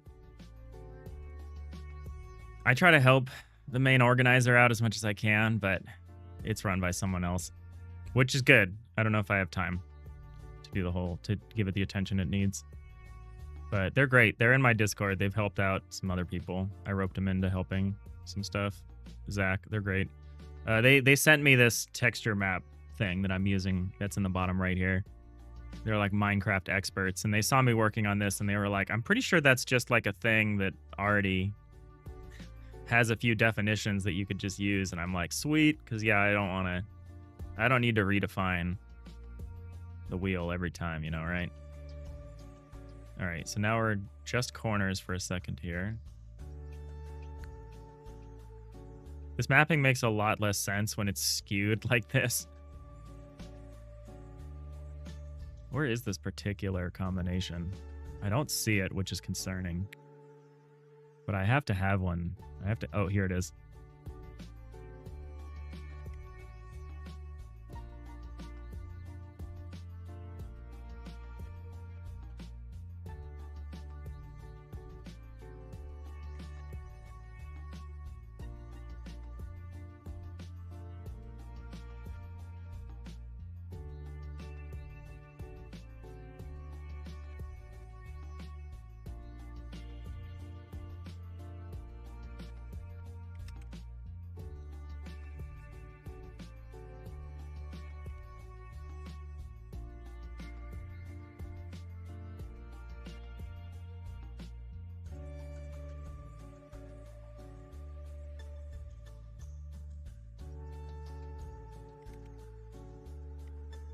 This might be the sort of thing that I end up doing tonight while like watching a movie.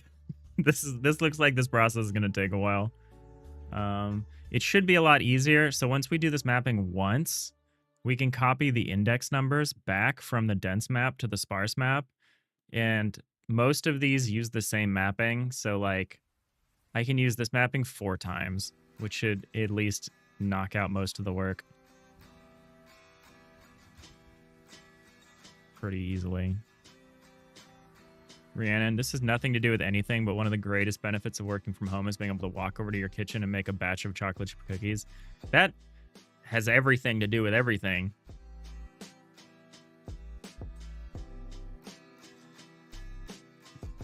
Yeah, it's huge. Yeah, there's a lot of benefits of working from home. Like, I have a laundromat. I don't have in-unit laundry, but I have a laundromat around the corner. And it's like, I just do my laundry at like 2 o'clock in the afternoon. Like, no one else is usually doing laundry at that time. It's really nice.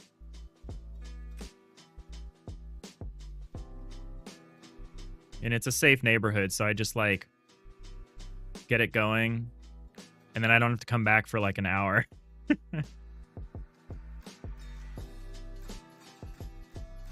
It's nice. You can just take a short break, go get your laundry. I'll even take my laptop to the coffee shop next to the laundry and just sit there and work, so I can just go back and forth even easier. It's great. Working from home is such a blessing. I definitely couldn't do any of what I'm doing. I've tried to make games before when I had a much more physically exhausting job, and it was just I had good intentions, but there was just no way that I was ever going to get anything done like that. So I definitely couldn't be doing what I'm doing if I didn't work from home. That is a fact. And it's not a rock fact. That's like a solid fact.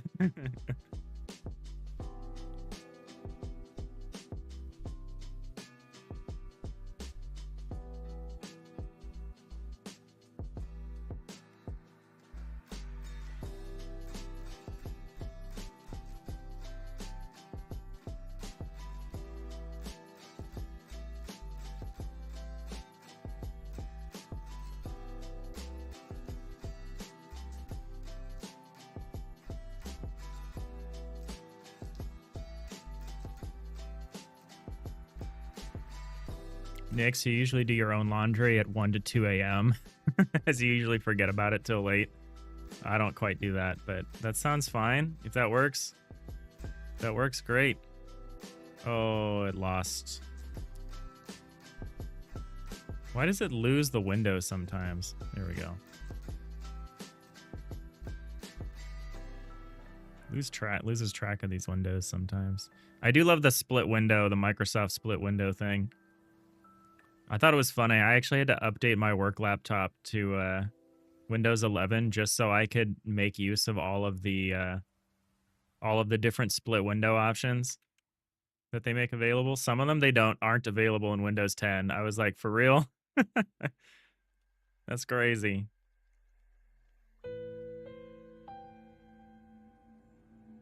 $22.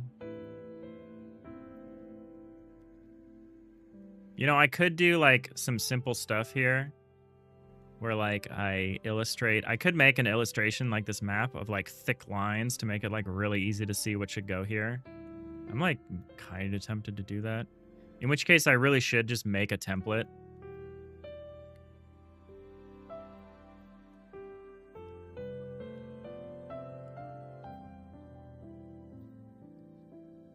I might call this interior template. And I might make a new layer called outline template that I can reuse. And it could just be something like this, like use a saturated color. Maybe I don't need to use a saturated color, but actually let's just use like white. That'd be fine, right? As long as I don't interfere with any of the edges. Wasting time. Doing stuff just to waste time. This might make it easier to understand what we're doing here.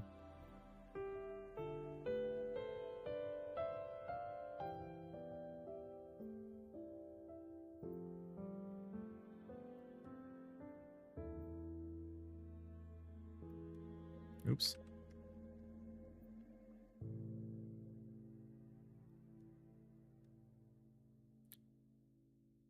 Rhiannon, when left to your own devices, you would do everything in the middle of the night.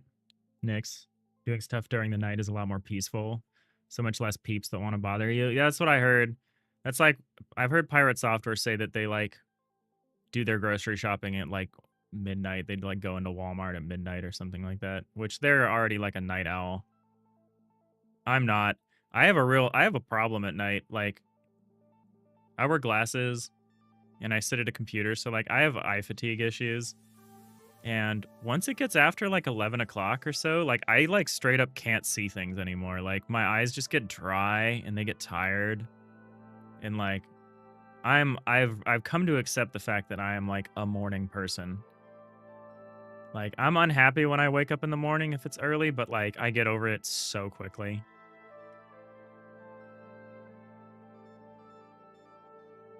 I can just take a shower or even just, you know, just make a cup of coffee or whatever, and I'm like good in like 15 minutes. I'm like ready to go. I know my partner is a night owl, so I know what it's like to when you're dealing with a night owl. I understand that. Should I make a background?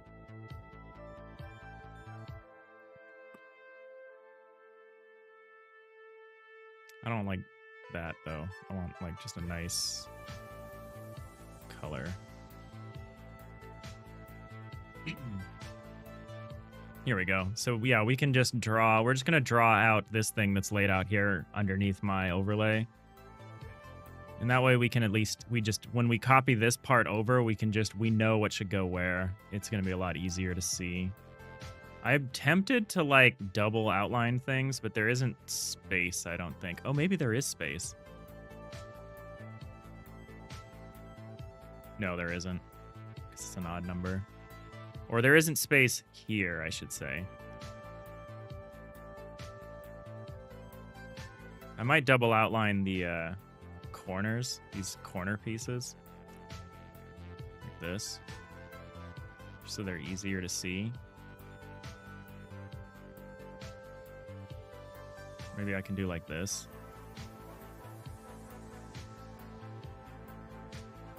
I don't like them when they're single dots. I like this. This is easy to see.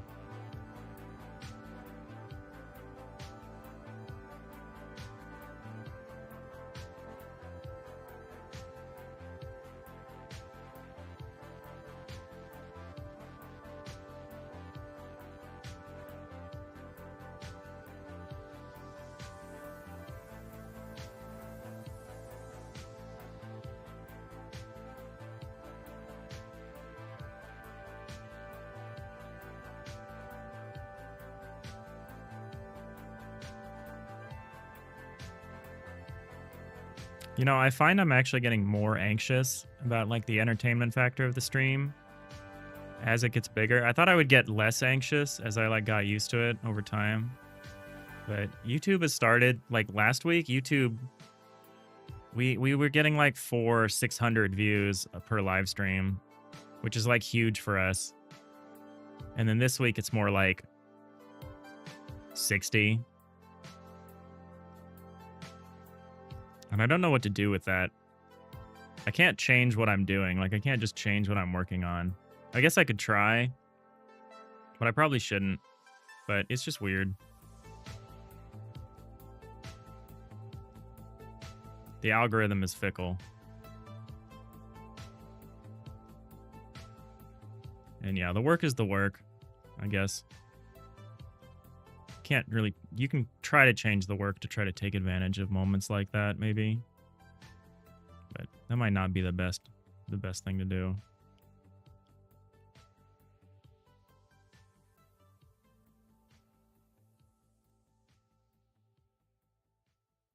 There's just like a treadmill of expectations, I think. You're just kind of on that.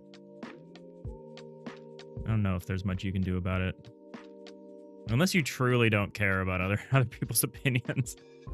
Should be nice. That'd be a nice way to be.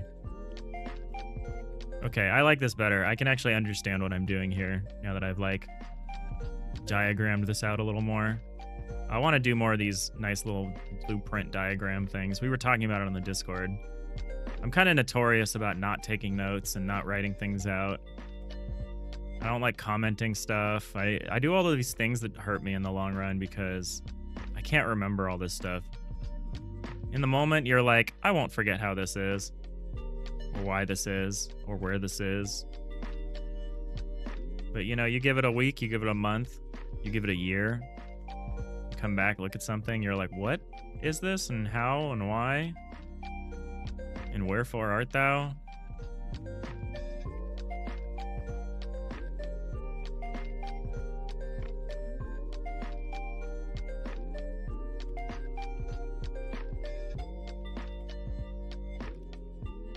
But I'm just kind of rambling at this point.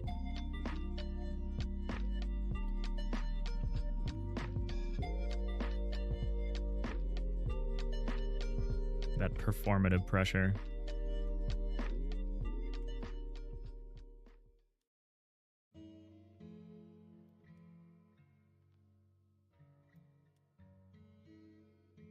I probably should be doing this on a tablet. I'm feeling some RSI coming for me.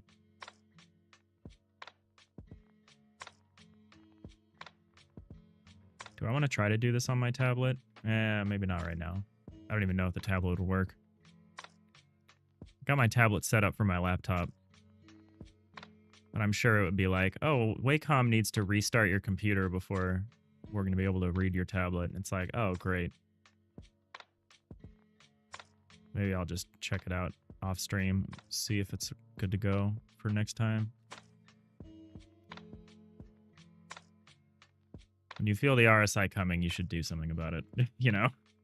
I'm actually going to switch mice. I'm going to switch to my vertical mouse, which is better. That's how spoiled I am. I have like an MX vertical and an MX 3S just right next to each other. And I just switch to whichever one. I really like the 3S because it has a horizontal scroll wheel, which is really useful for when you're doing spreadsheets and stuff. Or anything that needs to scroll horizontally. It's really nice.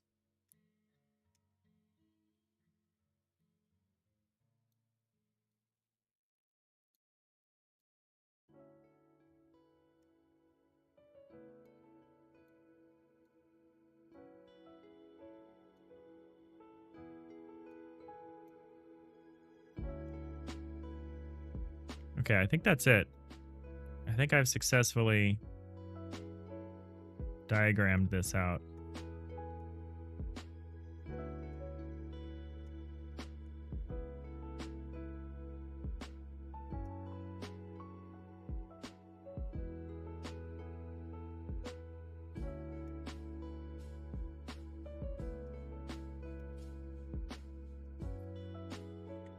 All right, let's finish it then.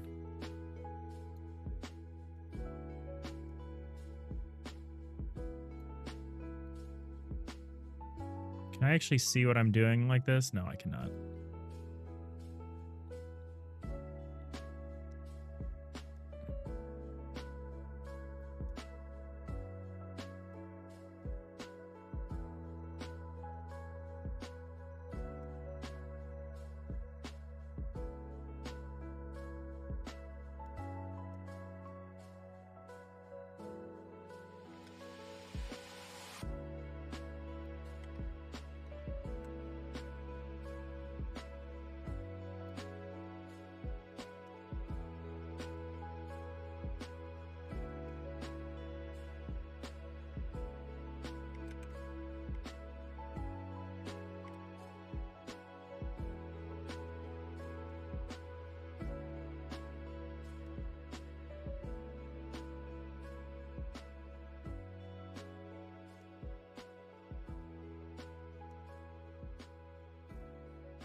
Okay, I think we got just a few more here and then we're done.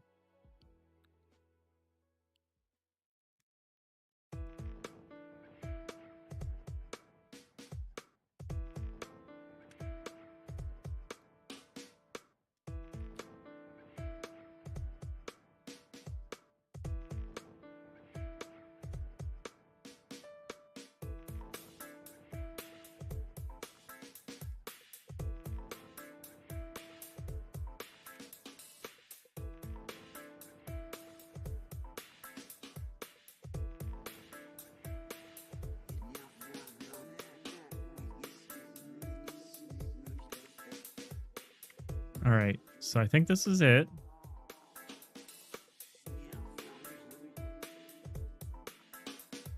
Oh, one is not there. What's one supposed to be? Oh, obviously supposed to be this.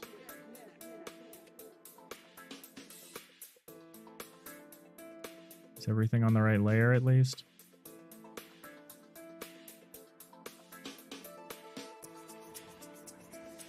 Okay, that's wrong.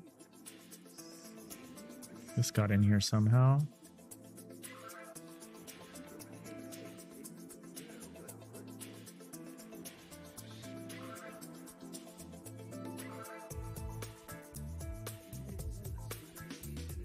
Isn't really a template. We call this the half bulk outline template. Or it's the interior template.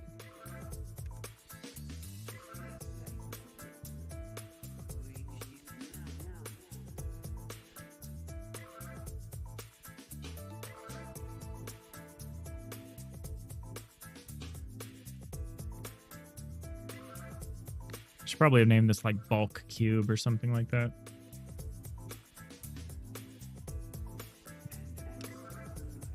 Oh wait, we're doing the floor, aren't we? This isn't the half bulk. This is the deck. Deck. Interior template.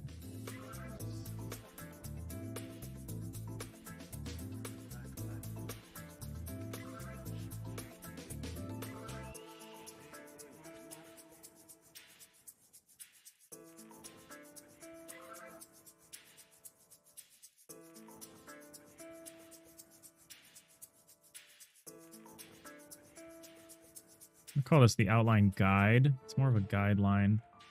Guidelines.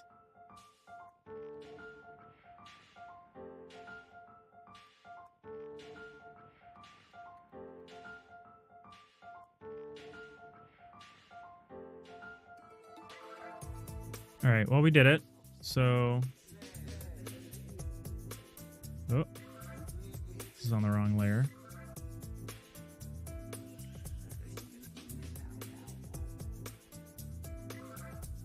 How do I keep messing this up? Crazy. Crazy to me.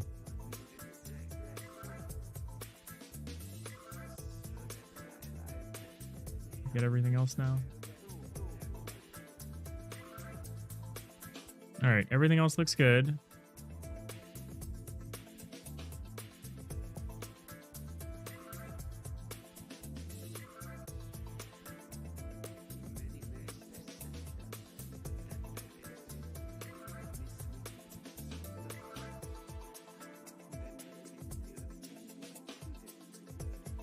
Make a new layer.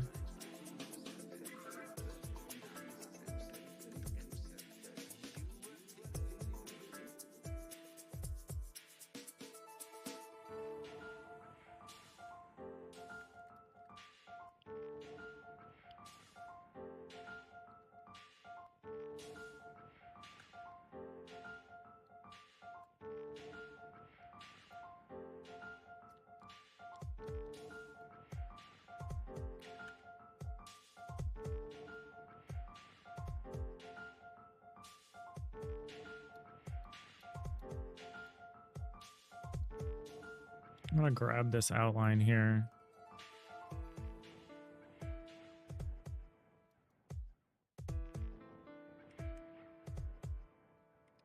I'm gonna put it here. But I want to change the color.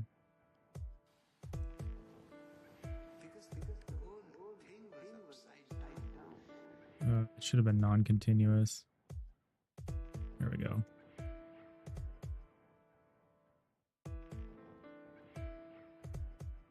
Subtle difference. All right, so let's do the important part, which is now we're going to map these back from the dense map to the sparse map. It's a daily thing you ask yourself, Nix.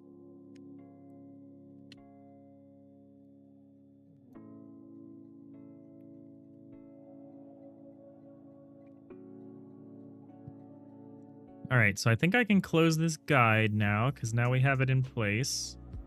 So we can just do 2 Aseprite windows here, which is nice. I can put this back on the bottom.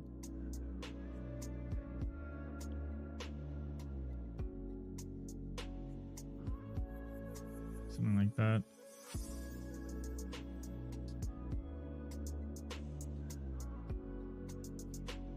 All right, so now we're going to map these back.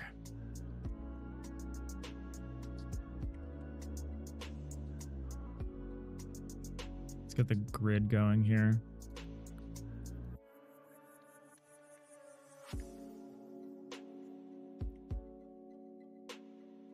So that's 0. Oops.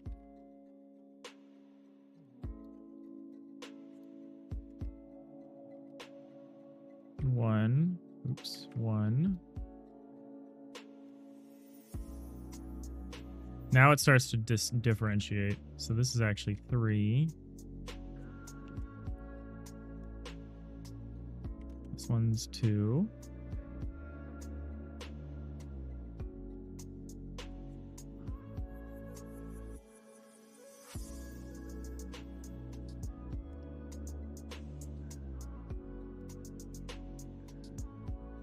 Oh, this isn't a 32. This is a 20? No. 16 by 16? Yeah, okay.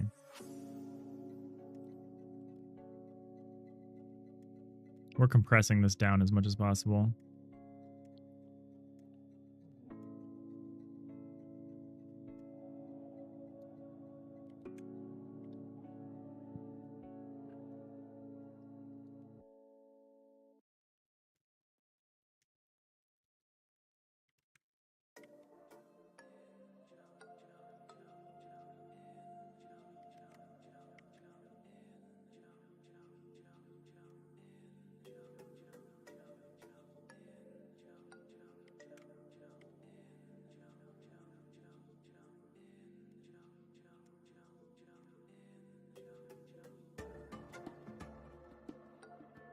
Yeah, it would have been helpful to have kept the guide open. Now that I think about it. But we'll manage.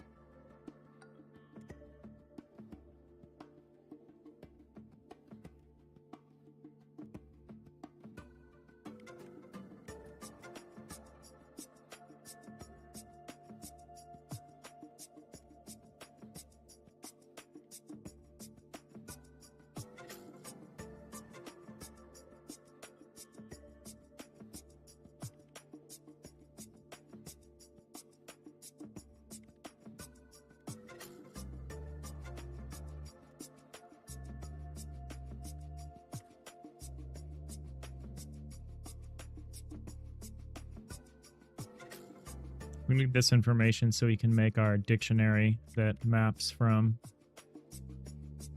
the sparse map to the dense map.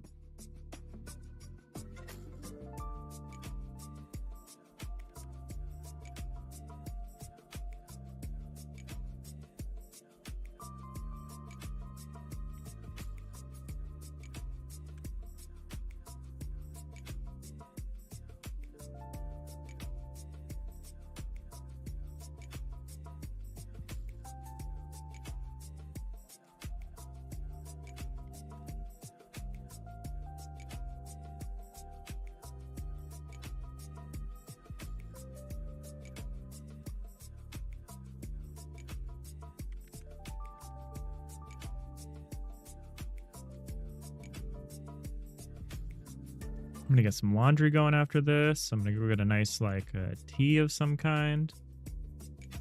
Maybe a little pastry. What I should be doing then is I should be hydrating.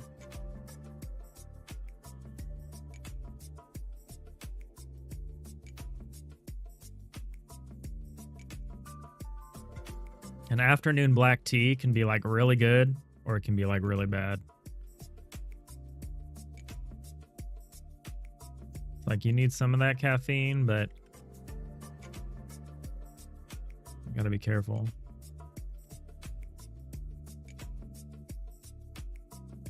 Need some of that soothing honey. I've got a bit of a cough today.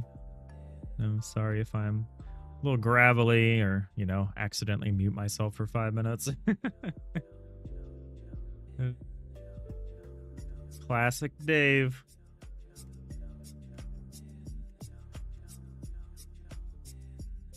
Where the hell is this piece? Oh, right here. Looking right at it.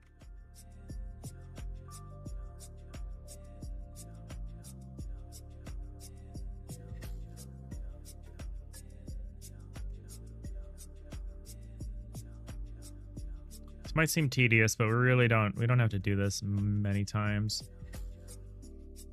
Once this procedure is established, this should be relatively easy.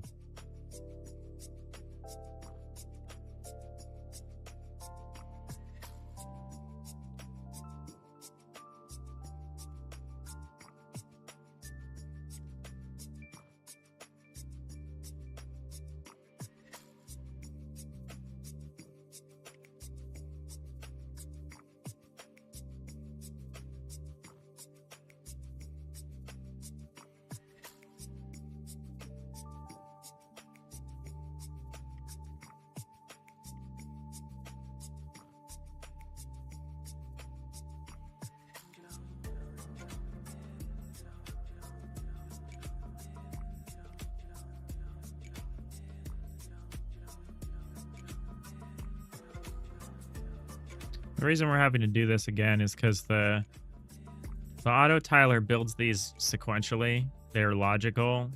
So like we start with index 0, and this is like the full outline, and then it does a check, and it's like, can we get rid of the right outline? Okay, if it can, it increments the X atlas chord by 1, right? And then that just stays there. So this right side is then open. And then if, you know, if we're like, oh, we can also get rid of the top, then we do Y plus 1. And then the combination of those atlas chord changes gives us our final result, which results in this kind of sparse mapping because you build this out additively, right? And if you eliminate all the non-unique textures, you get these big empty spaces because those aren't valid destinations. So we have these sparse maps, but then when we actually go to make the tile map atlas, we don't want all that empty space, so we pack it densely. And then we just need a packing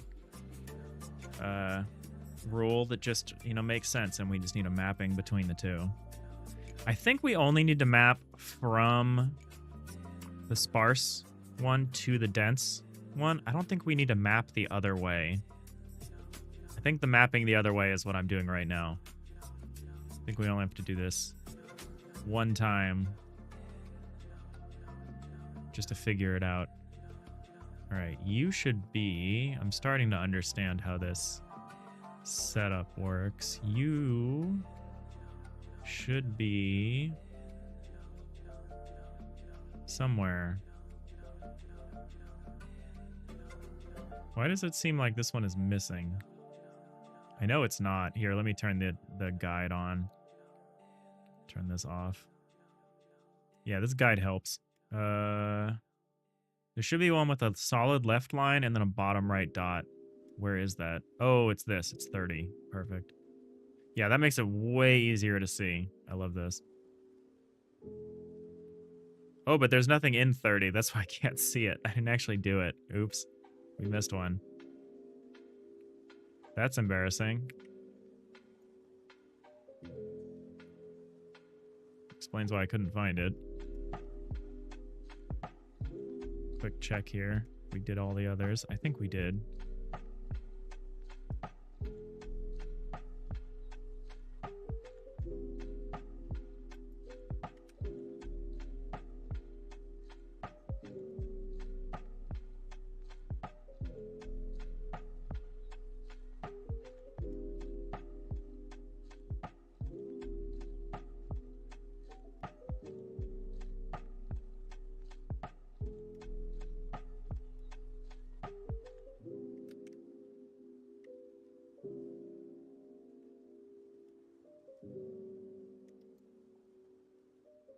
I should make sure each of these numbers are only done once. I don't think I need to do that. No, I counted them up. I'm fine. We're fine. Everything's fine.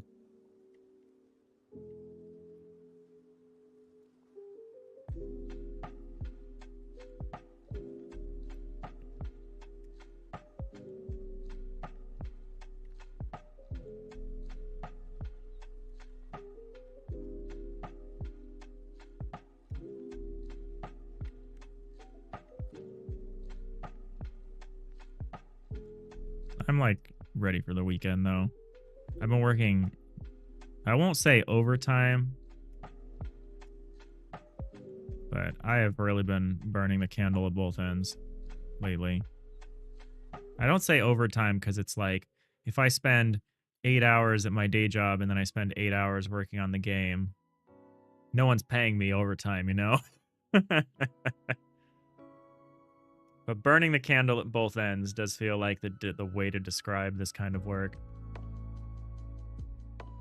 Where you're like, yeah, no big deal. I can work like two jobs simultaneously. I know there are some people that do that and get paid. What do they call that? Being overemployed. That's also a modern innovation of the work from home era. But I feel like that's the purview of like technologists.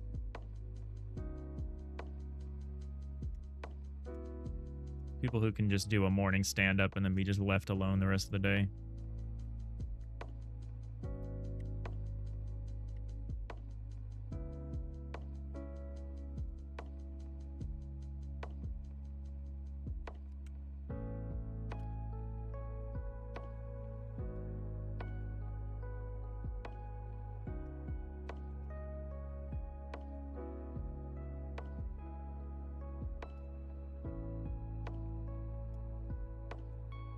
Where's this one dot? Here it is.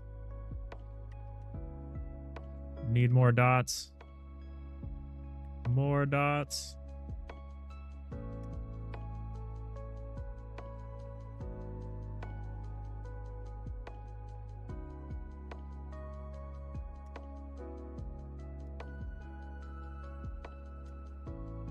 Okay, there's that one. Where's the opposite? Where is its friend? Ah, there it is.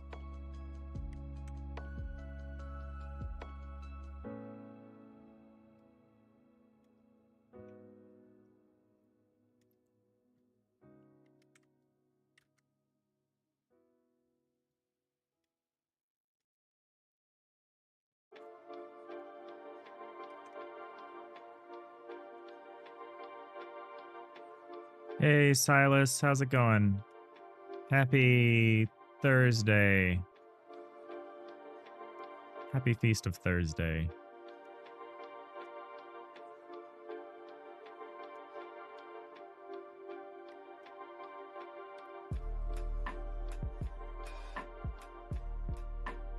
You're good? Still terminal?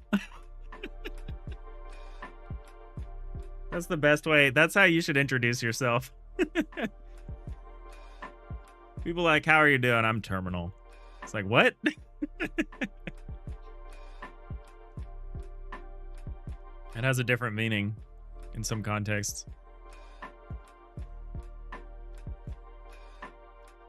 I know you live in the terminal now.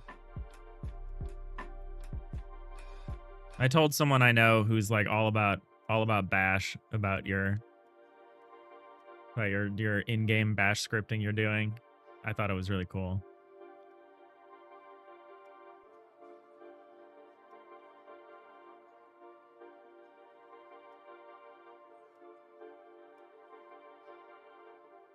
We thought you were maybe a little too. We thought maybe you were too more excited to make a terminal than you were to make a game. But you know, I think that's cool. I think it's fine. Some people prefer making engines. Some people prefer, you know, different stuff. All right, I can't find this. I gotta turn the guide back on. Where is this stupid thing?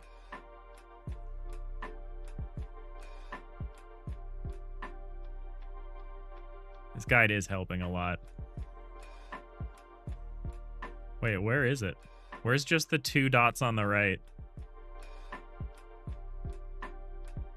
Uh-oh. I hope I don't have a duplicate somewhere. Oh, there it is. Found it. Index 10. Oh, no. Wait. Hold on. Hold on. It's slowly coming together. It's almost a game engine by itself. Yeah, it kind of is. Yeah, Nix, Silas is making this like in-game terminal. It's like super cool. All right, we got to go to the guide. Okay, yeah, I think I just mismarked 10. I did. So it's supposed to be this, and then what I actually did is I copied this one over. That's why it's wrong. Get rid of that. Let's just see. Does this one actually have the correct thing? Oh, man. Am I like... Did I brutally mess this up? It looks like I did. Yeah, 22 is wrong. Oh, F. Tell me we haven't indexed 22 already. We haven't. Okay, good. I think I messed this up a little bit. 22, just that. Well, hold on. No, 22 is right. The guide is wrong here. Oh, man, this is rough.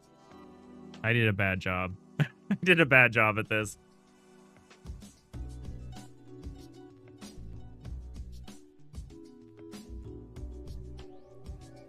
Just doing a quick scan.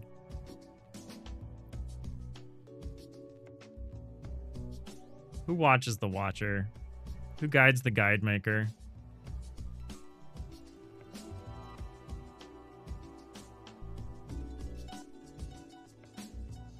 Okay, I think I fixed it. He said very confidently. I'm gonna say this is good. How meta can we go? Make a terminal game in your terminal emulator in your game running from the terminal? That's a great question.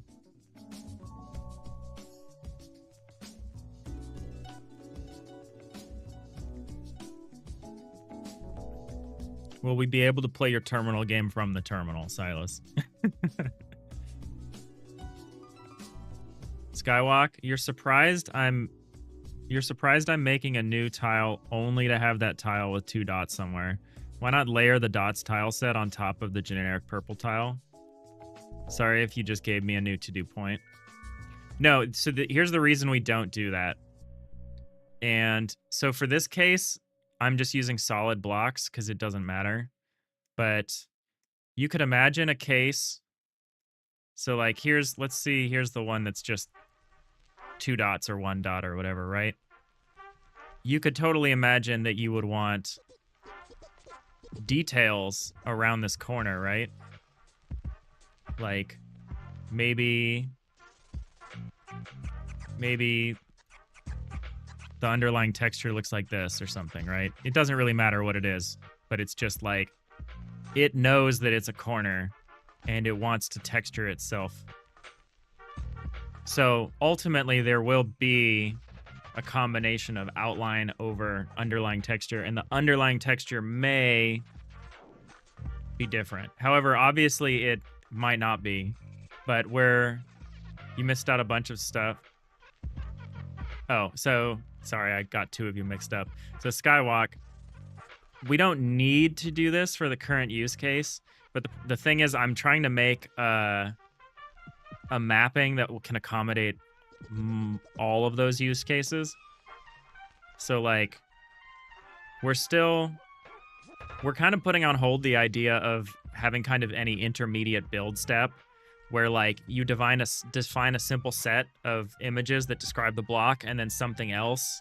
Eventually we want like a little program that can build these tile atlases from that earlier piece of art that just describes that. And then in that case, you wouldn't have to draw all of that. What we're doing right now is we're just hand building the final piece, the like end step, just to see what it looks like and to map it correctly. And yeah, we're trying to take on a very particular case. All right, so we changed 10 and 22 because I had 10 and 22 wrong. Have we already mapped 10 or 22? Because if so, they're wrong. It doesn't look like it, thankfully. KK, good. We are aligned. Yeah, I would like to do a thing like this. Probably not this exact thing, but I would like to have, the same way you'd have a normal map, I'd like to have like an outline map. So you can just have a single image, like so you could have something like this. Ignore whatever this is over here. This makes me want to vomit.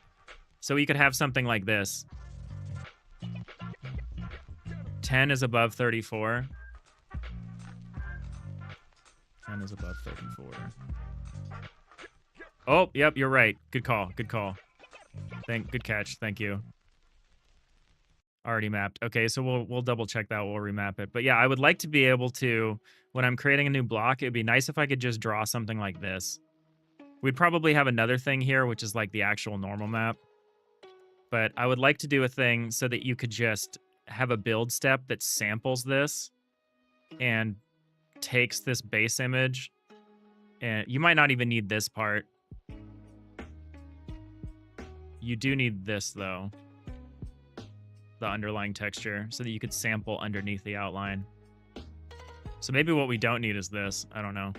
But yeah, it would be nice if we could, because then you could just say, oh, I need this. I need to build this edge, and it's just a flag that's encoded as like a color value. I would like to do some kind of fun workflow thing like that, so that we can generate these without having to like manually draw them. Okay, so this isn't 10. What is this? Let's turn the outline off again. This is 21.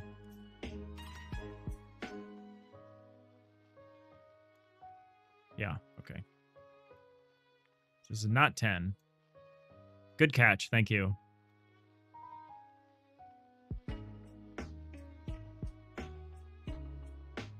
All right, let me catch up on chat in a second.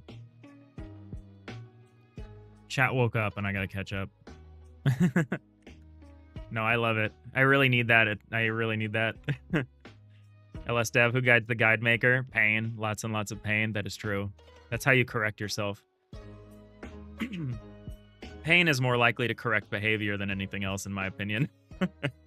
People don't correct their behavior based on pleasure. They do it based on pain.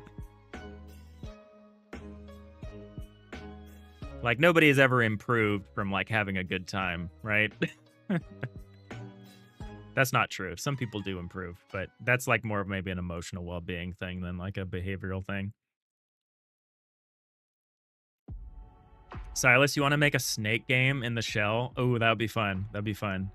You're going to be making games within games at this point. You're currently... Nix, we're making glyphs because we're doing a mapping. So we have this mapping of the dense tile map. So this image on the right, this is how the tiles are laid out when they're densely packed. And on the left, this is how the autotiler indexes into them using a vector, using a vector 2. So I'm overlaying the dense tile index over their position in the what I call the sparse map, right? So we're doing this mapping step where we're recording the mapping from the sparse map to the dense map so we can like build a dictionary out of it.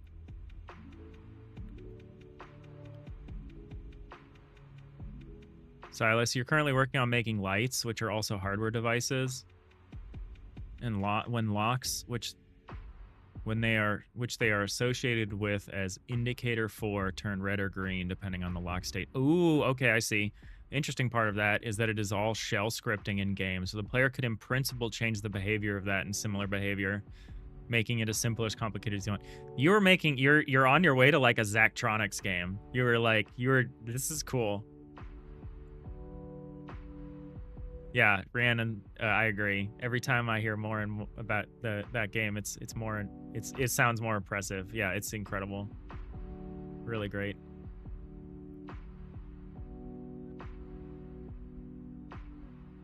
Yeah, Skywalk, when you code something and it's working first try, you're like, wait, that's not right. Yeah, no, nothing should work the first time. That's an alarming thing for me. Yeah, we're just making a dictionary. That's enough, Nix. Because when the autotiler looks through everything and picks one of these, so it's like, I think it should be this. That's not enough information.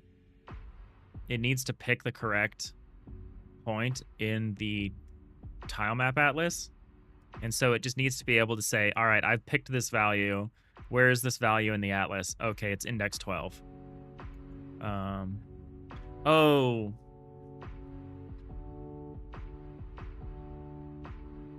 Embarrassed. We don't actually want the index here either. We still want a vector. Oh, I want to cry. How do I want to do this? We're going to make an index work for now.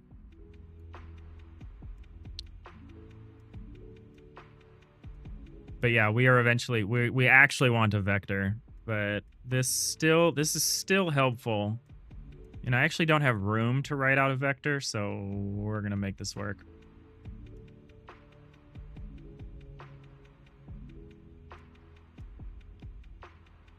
All right, we fixed 10, I think. 10, we remapped to 21.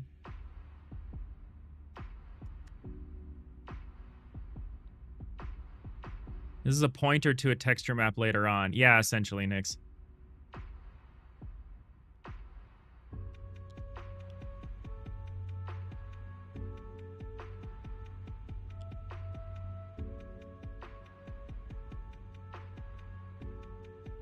Yeah. I don't know why I thought I wanted indexes. We actually want UVs, but that's fine. That's close enough.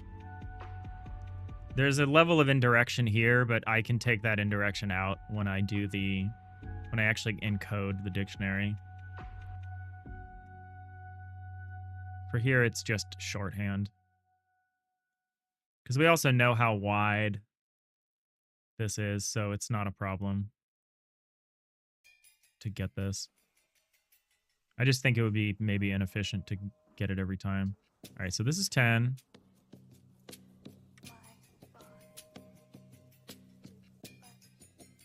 Once we've made this map, we don't have to do this step for everything every time we do this. We're just doing this once to understand what it's going to be like.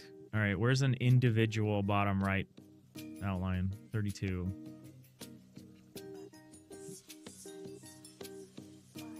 Index works too. Yeah, it does. It's not. We're setting up tile map data, so it has to be atlas coords. It has to be a vector, but for right now, this is fine.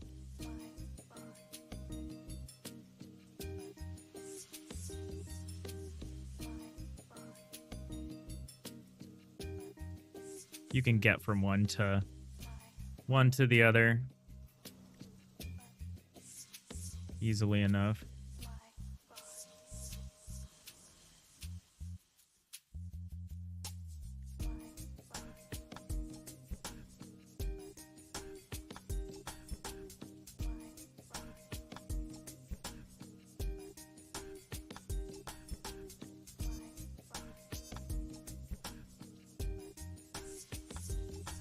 How are you all doing, though?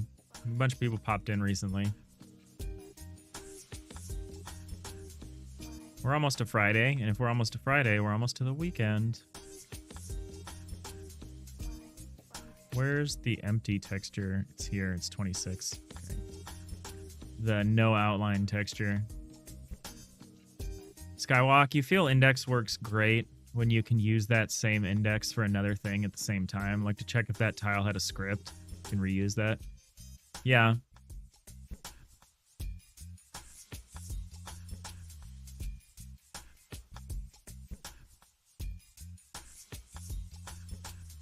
Like we can just divide the index and get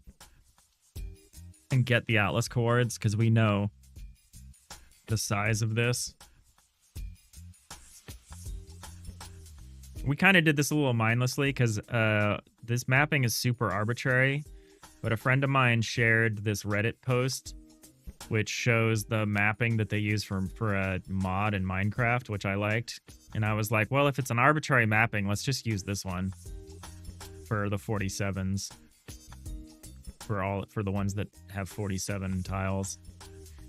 We'll have to make our own for the big boy here, the 169s here. I might do this tonight. I mean, I certainly don't have time to do it right now, but this is going to be annoying and is going to be deeply arbitrary.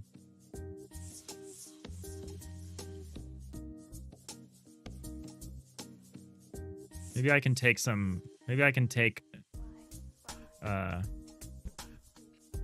if I can divine like the principle behind this one, maybe I can reuse it. It's cool. It has these nice groupings. Like this is a nice grouping. This is like very pleasing. That's why we're using it.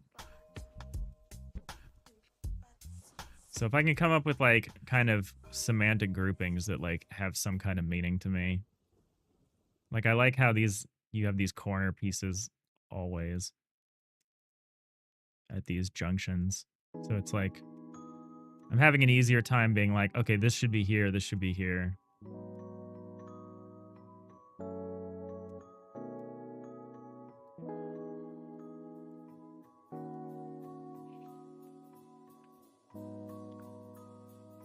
So that's this one. This was easy. We can copy this. I should probably check this and make sure that it's accurate, but I don't want to do that. I think it'll become obvious. Oh yeah, here's a problem. We've got 13 twice. Maybe it was a good idea that I checked this. This is not 13. Which one is this?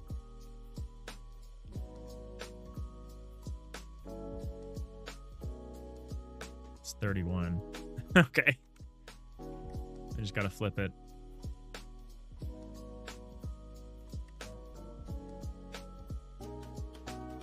Your project looks like it's going great as well, Skywalk.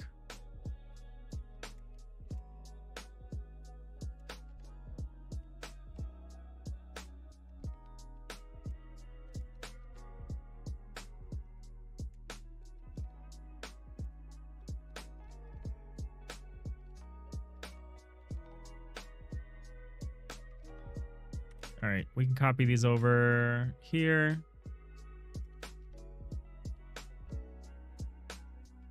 Because they're the same.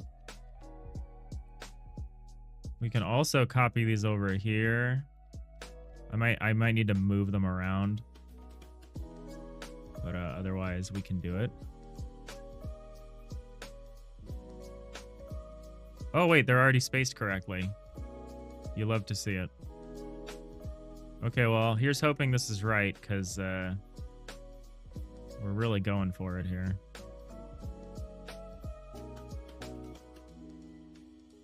So here are the mappings for all of the 47s. They use the same mapping. The floor panels here don't need to be mapped because they're identical. Like, this is already as densely packed as it can be, so we're just going to ignore those.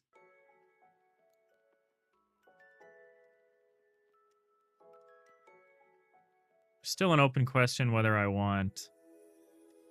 how I want to separate these out. If I want to like have the floor blocks be their own file. Like how many files do I want to break this up into? I guess we'll just pack in what we can. See what we can do. because this is going to be a little awkward. The real question is going to be the big boy here. The 169 unique tiles here.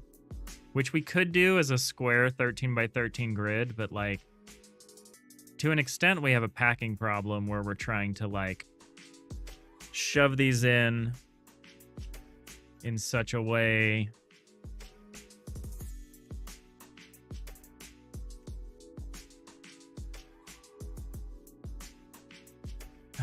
yeah. We want to make sure we're filling the space, right? So let's copy these over here. So these are the X ones. Y ones we can just put below.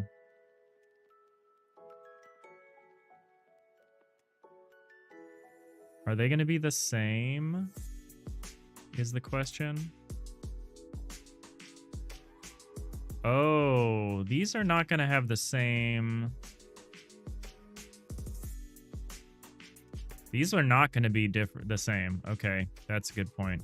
I didn't think about that. Because they're reflected in a weird way. I mean, I could still have them be the same. But we put all this effort into this cool little mapping, so I'm not going to do that. So let's see how quickly we can put this together. Let's copy the guide template over. Oops. I don't know what I just did there. Pasted something in here. Oh no, what did I do? What did I do?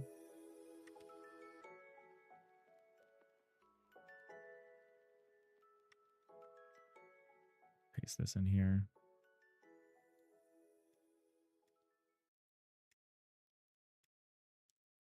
Interior template. This we can just Shift H. Pretty much.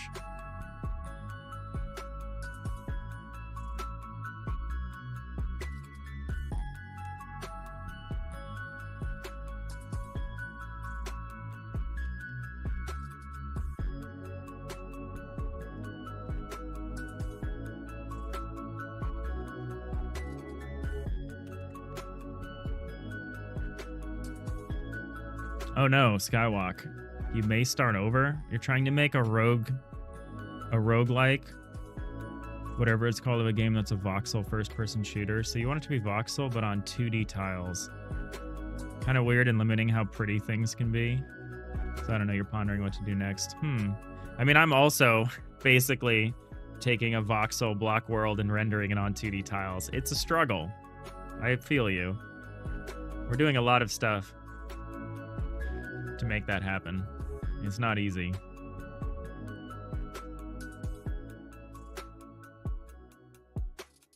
Nix, you thought you broke your fan today? Took you about 5 minutes to fix it. By the time you fixed it, you were dripping with sweat. You're not sure you'll be able to survive in the future when it gets hotter? Ah, yes. When we get our 3C temperature rise. Yeah, that's gonna be tough. It's gonna be tough. All right, I'm gonna stack these vertically for now. I don't know if we're gonna do it that way in the long run. We'll see. Also, if I do it like this, we can still start from 0 because it just refers to this region, which will be, yeah, okay. Yeah, we're good. We're good. We'll have a source ID for X faces and a source ID for Y faces, so the number doesn't need to keep counting up or anything.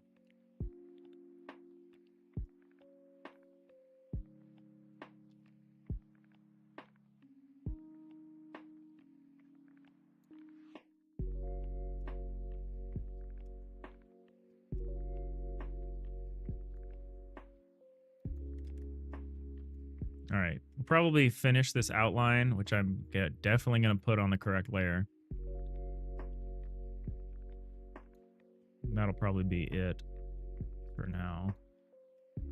Because, yeah, this is actually going to be a different mapping, which is fine. Not a problem. I want to keep it up. So the X and the Y faces have different mappings, and that is a-okay. I keep telling myself convincingly.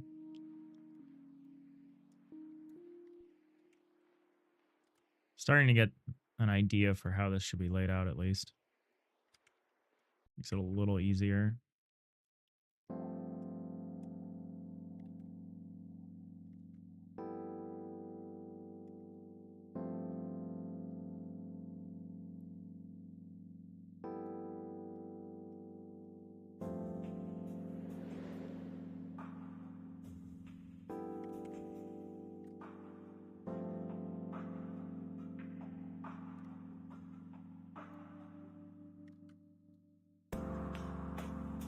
But yeah, I feel like starting over really hurts, but also I don't know of any game that wasn't at some point started over from scratch. You know what I mean? I feel like that's a rite of passage for pretty much any game. That's not just a jam game. Actually, jam games often get started over, but that's because if you're going to keep working on a game after a jam, it's usually better to just start over, because the code is usually just such a pile of junk that you put together in a rush to, considering the timeline of the jam. But that's always the advice people have when you're like doing post-jam stuff. They're like, just start doing the code from scratch. I mean, you can like keep assets and stuff, but like in the long run, it's sometimes just better to start from scratch. It hurts though. It does hurt.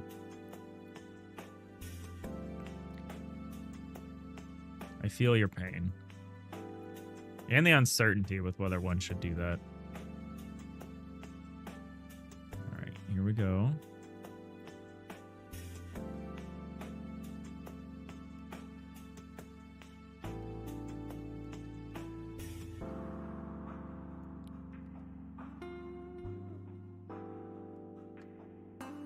Skywalk the game. Kirka.io dev gave you permissions to use all the assets. Oh, nice. You can make a game using the assets, and if you ever make money, you have to give them a cut. You don't really care. So you have guns, character models, textures, maps, kind of semi-popular IP, so you've been experimenting. So you don't have to make anything but code and UI. Oh, that's tempting. That is tempting. You can just do that. And yeah, I wouldn't worry about it because, like, most games don't make money. I mean, you definitely need to have the agreement, like, hashed out ahead of time. Because the one thing you don't want to do is have just have, like, a handshake agreement and then start making money and then make the agreement about rev share. That sort of thing does need to be hashed out in advance because people's negotiating tactics change a lot when they think you have money and they think it's theirs.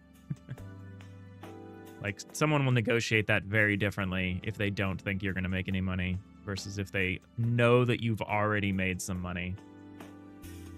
So, just protect yourself.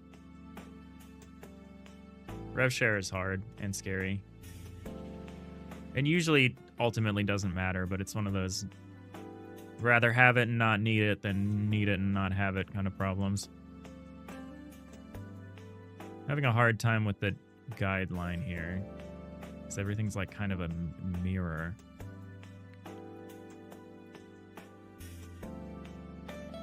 It's also not a mirror.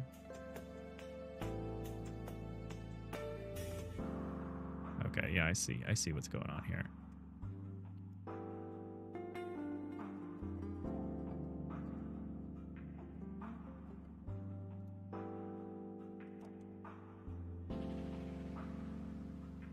Maybe I don't see what's going on here.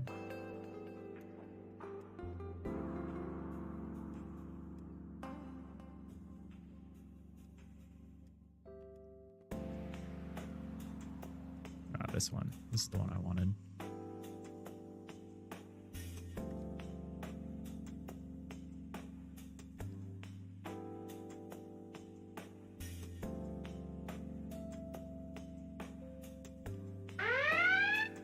Oh, red alert.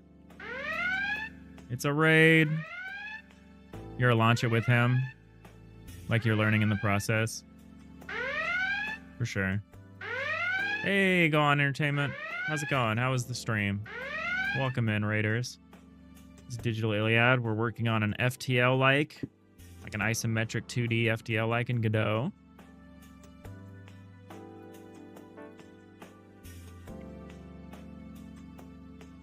What kind of stuff you've been working on?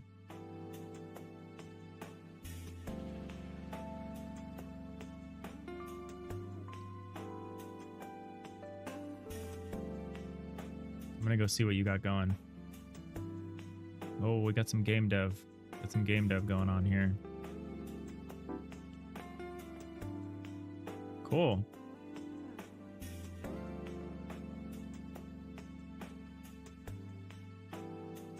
Is this a two-person dev studio?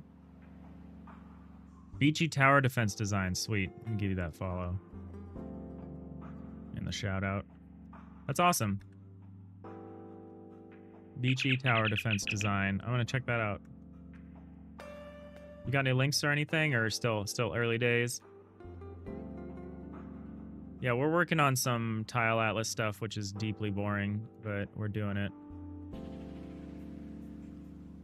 Some Tile Map Atlas work here.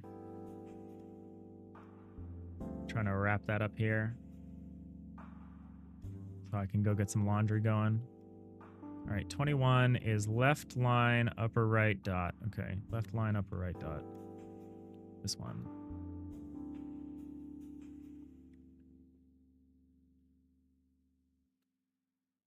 That was 28. 29 is top line, lower right dot. Okay, top line, lower right dot. That one.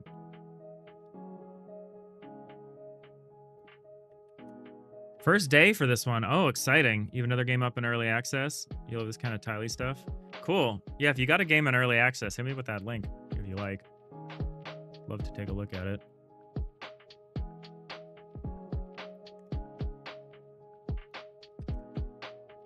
If you got a raid and run, no worries. That's usually my position. By the time I finally raid out, I'm like, I needed to leave 20 minutes ago, but here we are. All right, what's next? Okay, this one. This is line, single line, double dots. All right, 6, 7, 18, 19. So left line, double dot. I know I could have probably like flipped the mapping for this one so it was like the other one, but I don't want to do that. Left line, double dot. 18, bottom line, double dot above. That's that one. It's helping me to verbally describe it. All right, we got a link. Ship it. Cruft. That's a great name. Oh, with a 93%. Oh, look at this. A cozy crafter with tons of things to create, sell, or just have fun making. Every recipe always makes a bit of cruft, too, so you should probably clean up after yourself. Oh, I like that. I like that. Is this like an ecologically responsible crafting game? Oh, maybe not responsible. I see a lot of cruft. I see a lot of cruft piling up here. This is cool. I'm going to drop this in the YouTube chat, too, for anyone that's interested.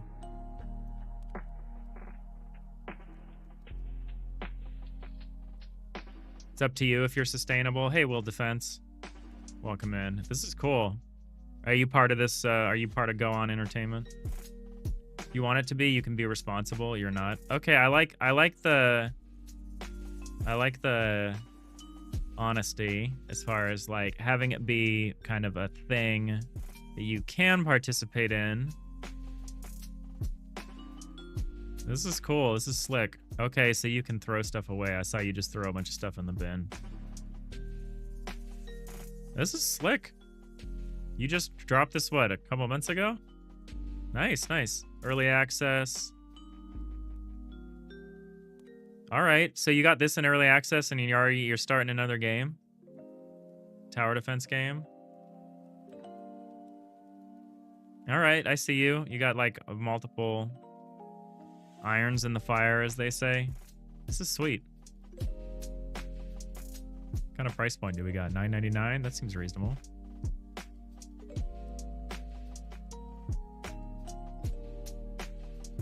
Cool, cool. Is this in Godot?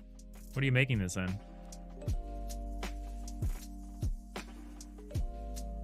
Keeping the brain space nice and open. Unity? All right, I won't judge you.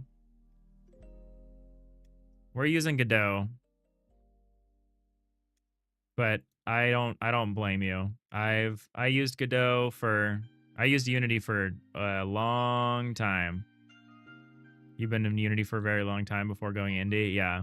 I was a hobbyist. I've done hobbyist development in Unity for a long time.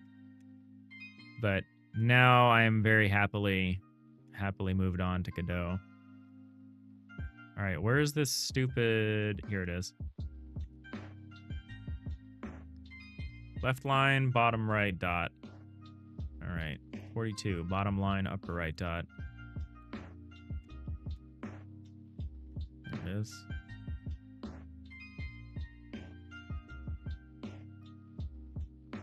All right, 7, top line, double dot. Top line, double dot.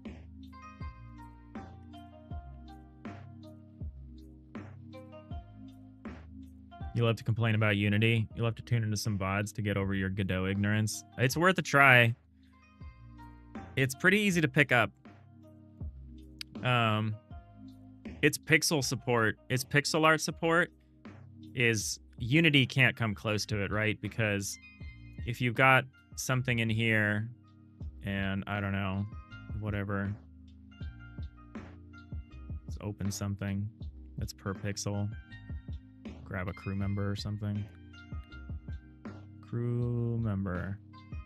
So this is awesome because this is per pixel transform, right?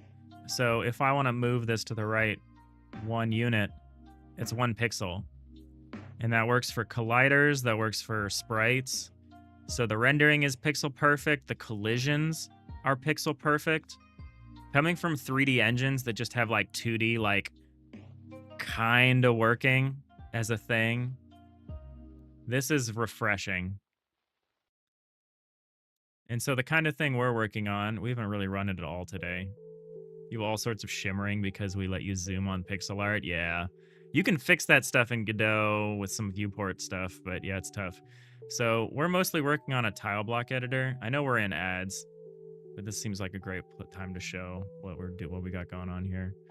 So we've got mainly an isometric 3D block editor that lets you build these 3D spaces out. It's got an autotiler. Oh, I messed up. Let's add that edge there.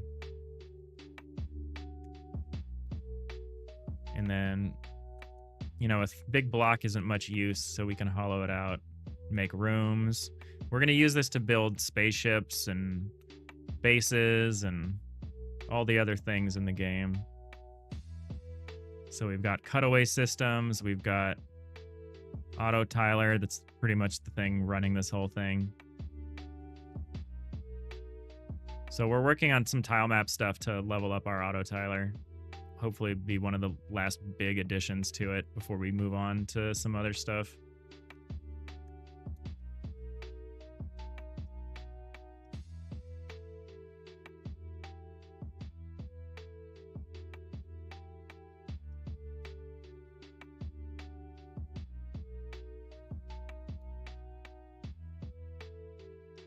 So this is kind of the stuff we're working on right now. Love it. Thank you. Yeah, we're all tool development right now. But we're getting we'll move on to the simulation soon. That'll be fun. Have power moving through the ship, have characters, you know, pathfinding around. But yeah, we need to do some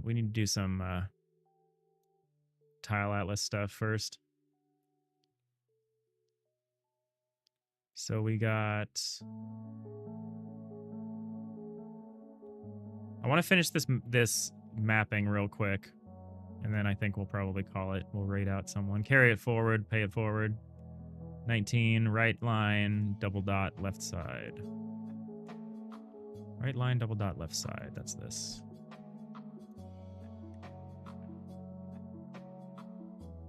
Right now we're mapping a sparse tile map atlas to a dense one so that the auto tiler understands how to index into the tile maps. 31, top line, bottom left dot. How's the tile map going? It's all right. Thanks for the lurk. Well, defense, thanks for the hydrate, Nix. We're almost done with the X and Y for the floor pieces, which is nice because the X and Y for the floor pieces are the same as the X and Y for the half walls. So that's a huge chunk. The Z faces are the same for everything and they're pre-packed. They're just, you just can't improve on this. This is just as dense a packing as one could have. The only thing we might do, I guess, is we might pack it differently if we're trying to fit something into the dense atlas. So I guess I can't say that we're not going to remap this. We might end up remapping it. The big mystery is how I'm going to map these big boys, the full walls. That's probably what I'm going to work on tonight. See if I can do it off stream so that tomorrow we can maybe not be doing this. Have it done by the weekend.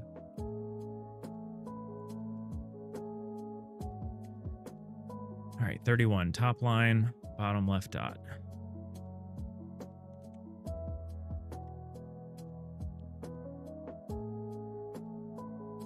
.43, right line, upper left dot.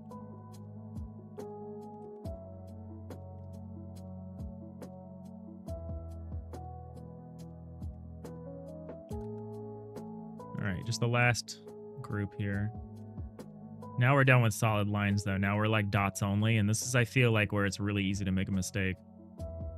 If you miscount the dots. I miscounted the dots, Liz.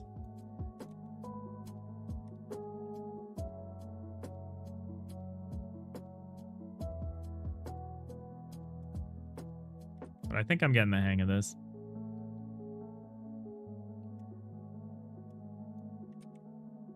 Which is always how it goes. You get the hang of something right as you're like done with it. Right as you finish it up. And then you're like, okay. Well, hope I remember how to do that next time. Well, assuming I ever do it ever again. Which you know I will. I love doing work like 2 or 3 times.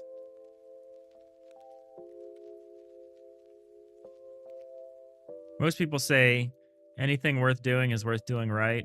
I like to say anything worth doing once is worth doing twice. I don't actually say that. Or more like, it's more like anything worth doing twice is worth automating. All right, top 2 only. I'm going to not make this mistake this time. I made this mistake last time. Top 2 only. Where would that be? There it is. Yeah, 100%.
I don't understand what order I'm doing this in. I think I'm missing a couple. Gotta be careful. We gotta be careful, but we also gotta go fast. So, it's a conundrum.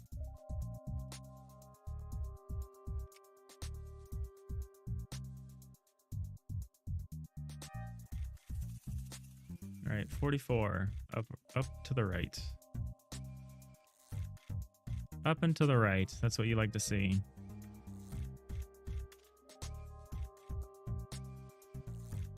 $45, up and to the left. Up and to the left. Where are you? There it is.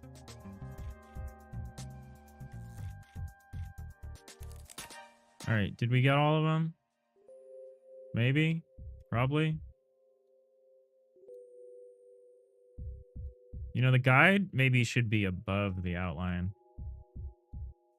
Also, what's the template for? What's the difference between the... Oh, I understand. I understand what this is.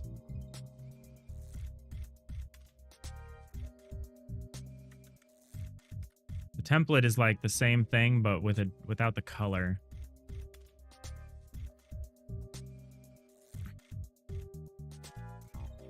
Oh, that didn't happen. I thought it would. There it is. So we'll just do this without the color. There we go. Yeah, I'm trying to set it up so that it's templatized so that it's easy to redo when needed. You know, I think the floor pieces might just fit right below here. Let me see if that's the case. So if I just took this and like put this down here, do you just fit down here? Yeah, you do. Pretty reasonably. And then how... Oh, it runs off a little. But still, what are we talking about in terms of size?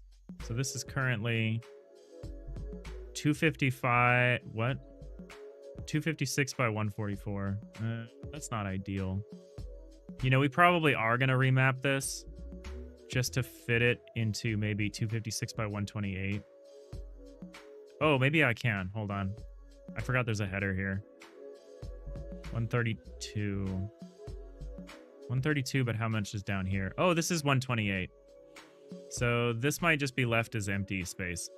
Because we could fit this in 256 by 128. That's good. That's good. Again, let's burn that bridge when we get to it. Careful and fast is such a challenge for sure. Oh, it's the only way.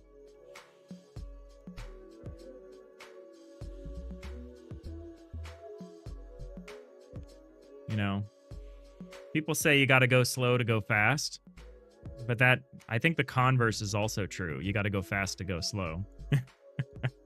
Sorry, I'm just jabbering at this point. We're having fun. We're having fun. I'm tired of this. And we're doing it. All right, let's map this real quick. Let's finish the map. I think we did it. Let's just finish it. I think we figured it out. All right, here we go. Let's get the indexes over.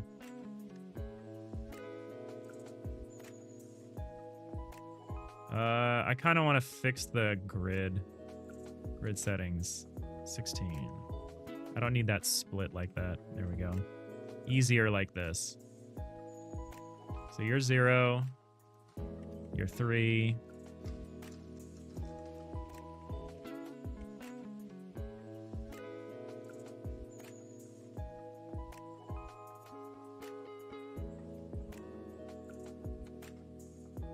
I'm not feeling amazing, if I'm admitting it. I think I ate something that has disagreed with me. I saw a yogurt tin in the fridge that was like, I've expired 2 weeks ago. Or I think it was technically 10 days ago. And I was like, this smells fine. Now my stomach is like, why did we do that? I don't know if it was fine.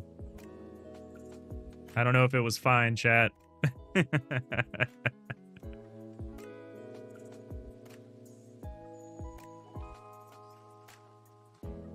But well, I'm all right. I'm all right.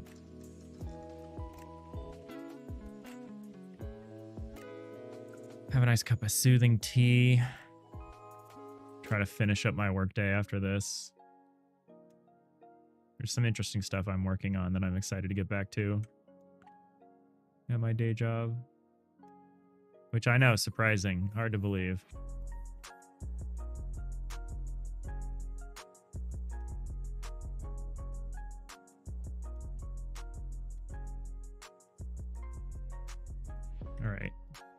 We're doing no validation. We're just kind of at a glance.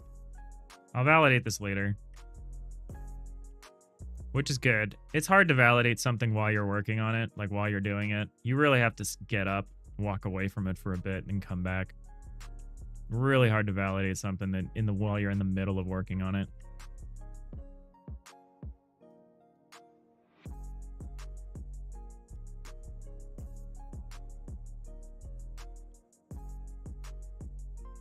Where is this? Where's the bottom line with no dots? Where would you... Oh, I know where it is. Okay, I like this arrangement. This arrangement is really understandable. I'm kind of glad I'm following it, even though it means we're having to do separate mappings for X faces and Y faces. I mean, we might as well, right?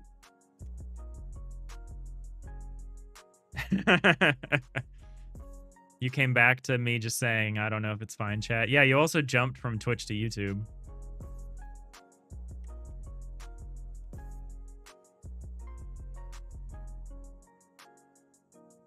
There you go.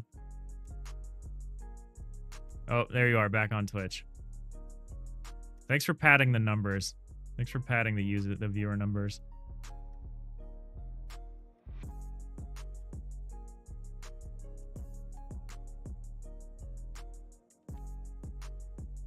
Too much time delay on YouTube? Yeah.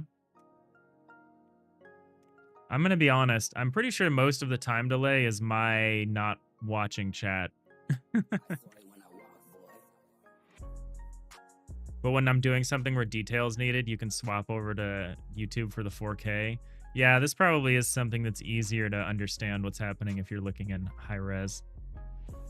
It's probably still kind of weird, but definitely I could understand it being easier to see what's going on with the high res. Sweet 4K. But yeah, most of the delay is just I'm bad at reading chat.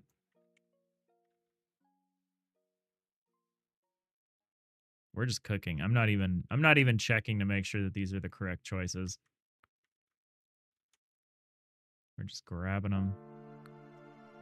But I think I'm starting to get a hang of this arrangement, so I think we're okay. Watch, I look back at this later and there's like the same index like 3 times or something.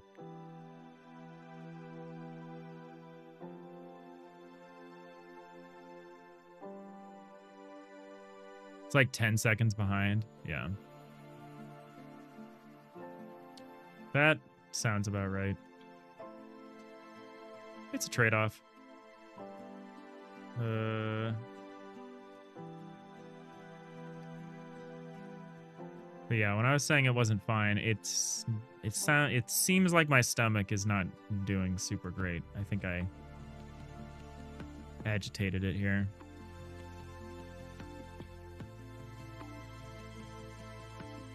But it's all right. I'll survive.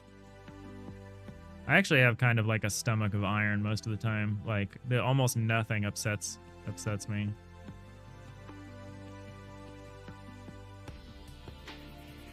Power through it.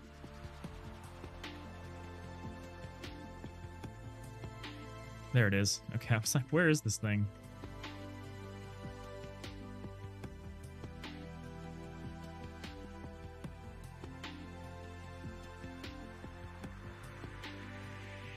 We'll see how I feel a little bit.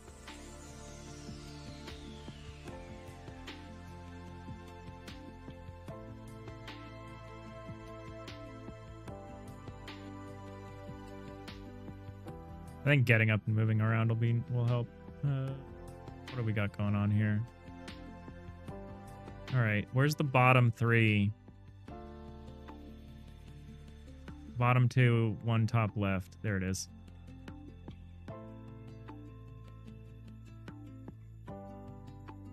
You bet if I lived on your diet for a day, I'd change my mind. Yeah, what did you say earlier? You were like, I'm back with coffee and ice cream. I believe you said those exact words earlier. Which, yeah. I mean, I like an affogato as much as the next guy. But I have a feeling that's not what you were talking about.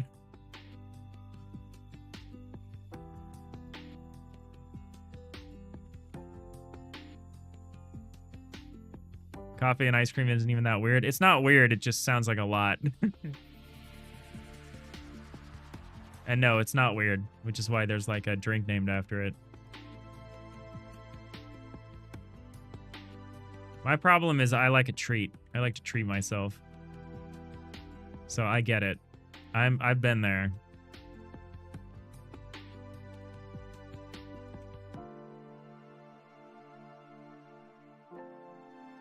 I was actually sad because when I went to the grocery store this week, I didn't get any more like tea snacks. So I'm running out of tea snacks a little bit, and I have to like ration them. Little cookies and things that I can eat with cups of teas.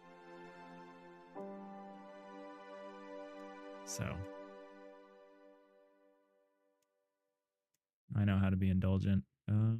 There we go.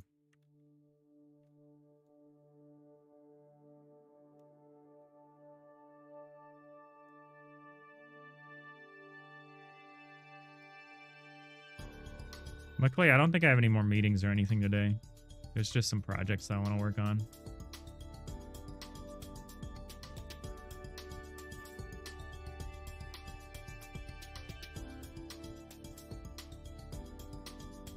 All right, single dot right there. All right, I get it. I know how this is organized. I keep saying to myself.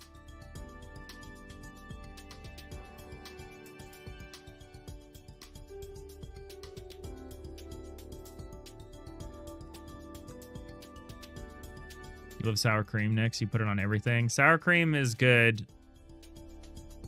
I don't know if I would put it on everything. But it is tasty. But I feel like sour cream is maybe part of my problem today. This yogurt I have, which it might be kind of expired, which I ate for breakfast. I think it's causing me some pain.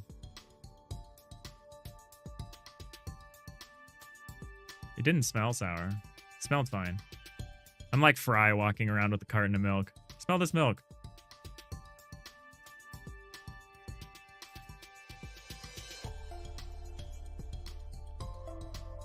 But yeah, a little concerning. A little bit concerning.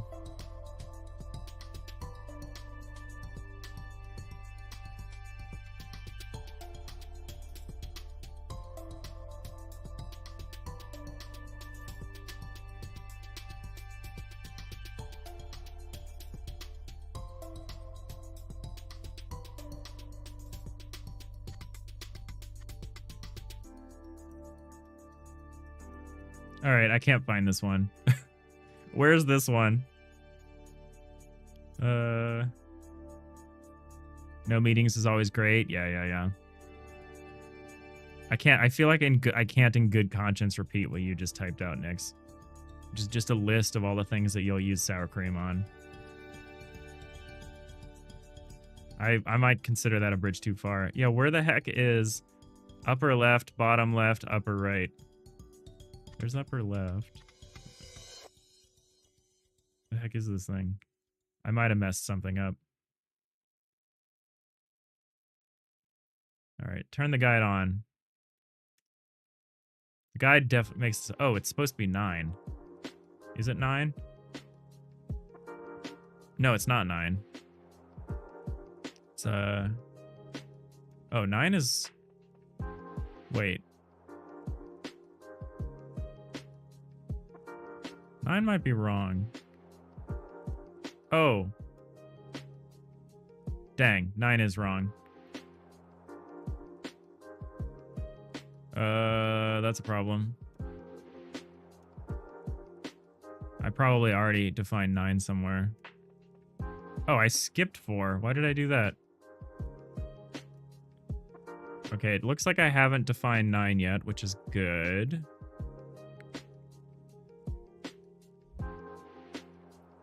You like an ice cold sour cream on top of a hot food. I'm with you for like...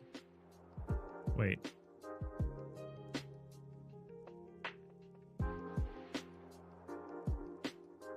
Oh, I gotta fix the template too. Dang it.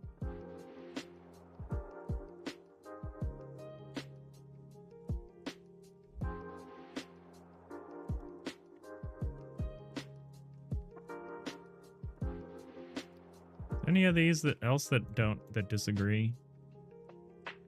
No. Okay, that's good.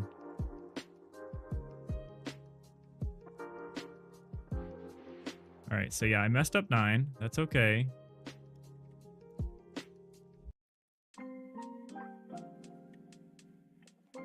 No harm, no foul. That's what we were looking for too, huh? Okay.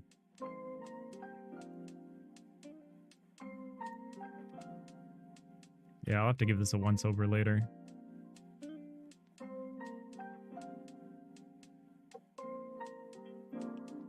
Oh my god, Nix. You'll send people a picture of a normal, nice slice of pizza, and then you'll send them the picture again with like a whole bunch of sour cream on it. It sounds like a food crime of some kind. Okay, well that explains why I couldn't find that tile. I literally hadn't drawn it. That's concerning. Now, let's go back and fix the ones I didn't do. So you're 24.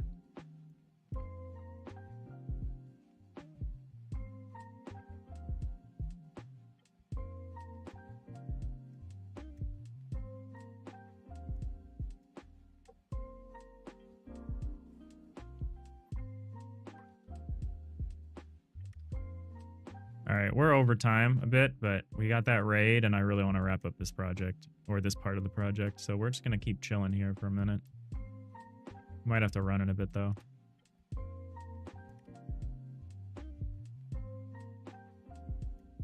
All right, 4 dots. Good old number 46. At least that's the same.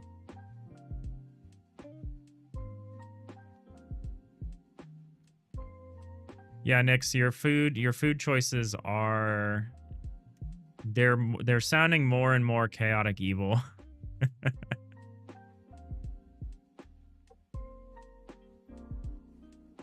The more you describe them.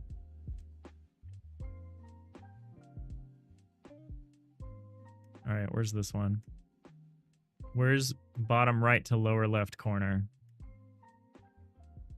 That better be represented here somewhere.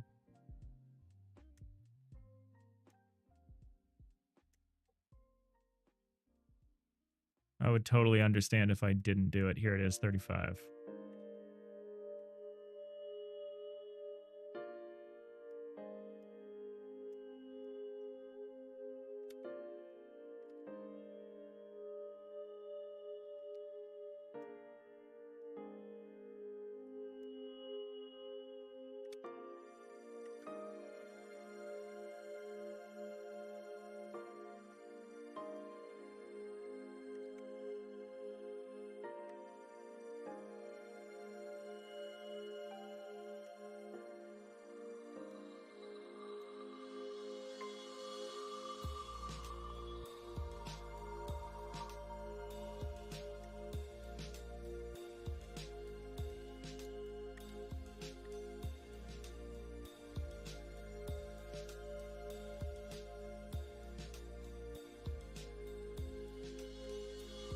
All right, where's just upper right? There it is. We're only at the top of the iceberg. Yeah, I don't even want to know what you do to iceberg lettuce.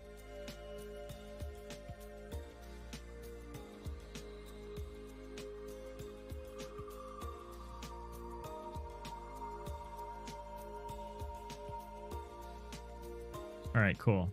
All right, we indexed both the X faces and the Y faces. We did great.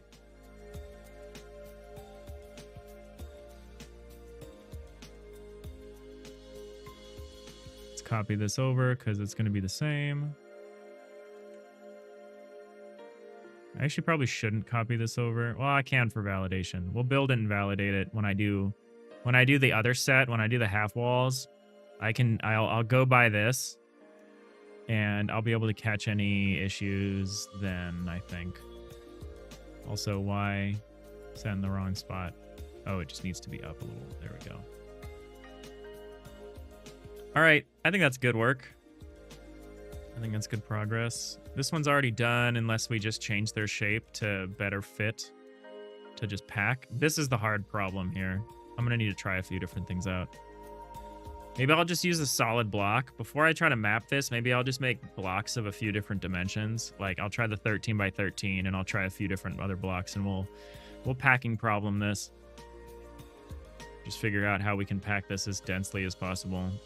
We also need to leave room for the cases where like, because right now the tops of the floor pieces look exactly the same as the tops of the wall pieces and the middle of the wall pieces, so we can double up on them, but we can't presume that that's always the case. So we do need to leave some room in case that's not the case. But I think we're doing okay. I think I'm okay with this. I think I can work with this. All right. Let's find a raid target here.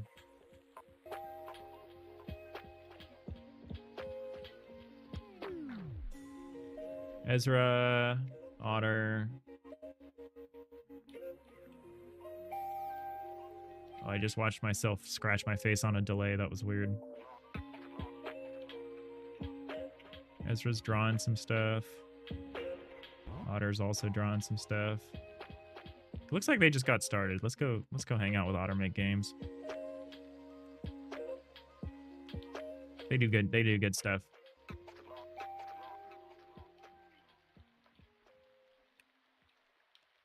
Yeah, this was fun. Thanks again, Go On Entertainment for the raid.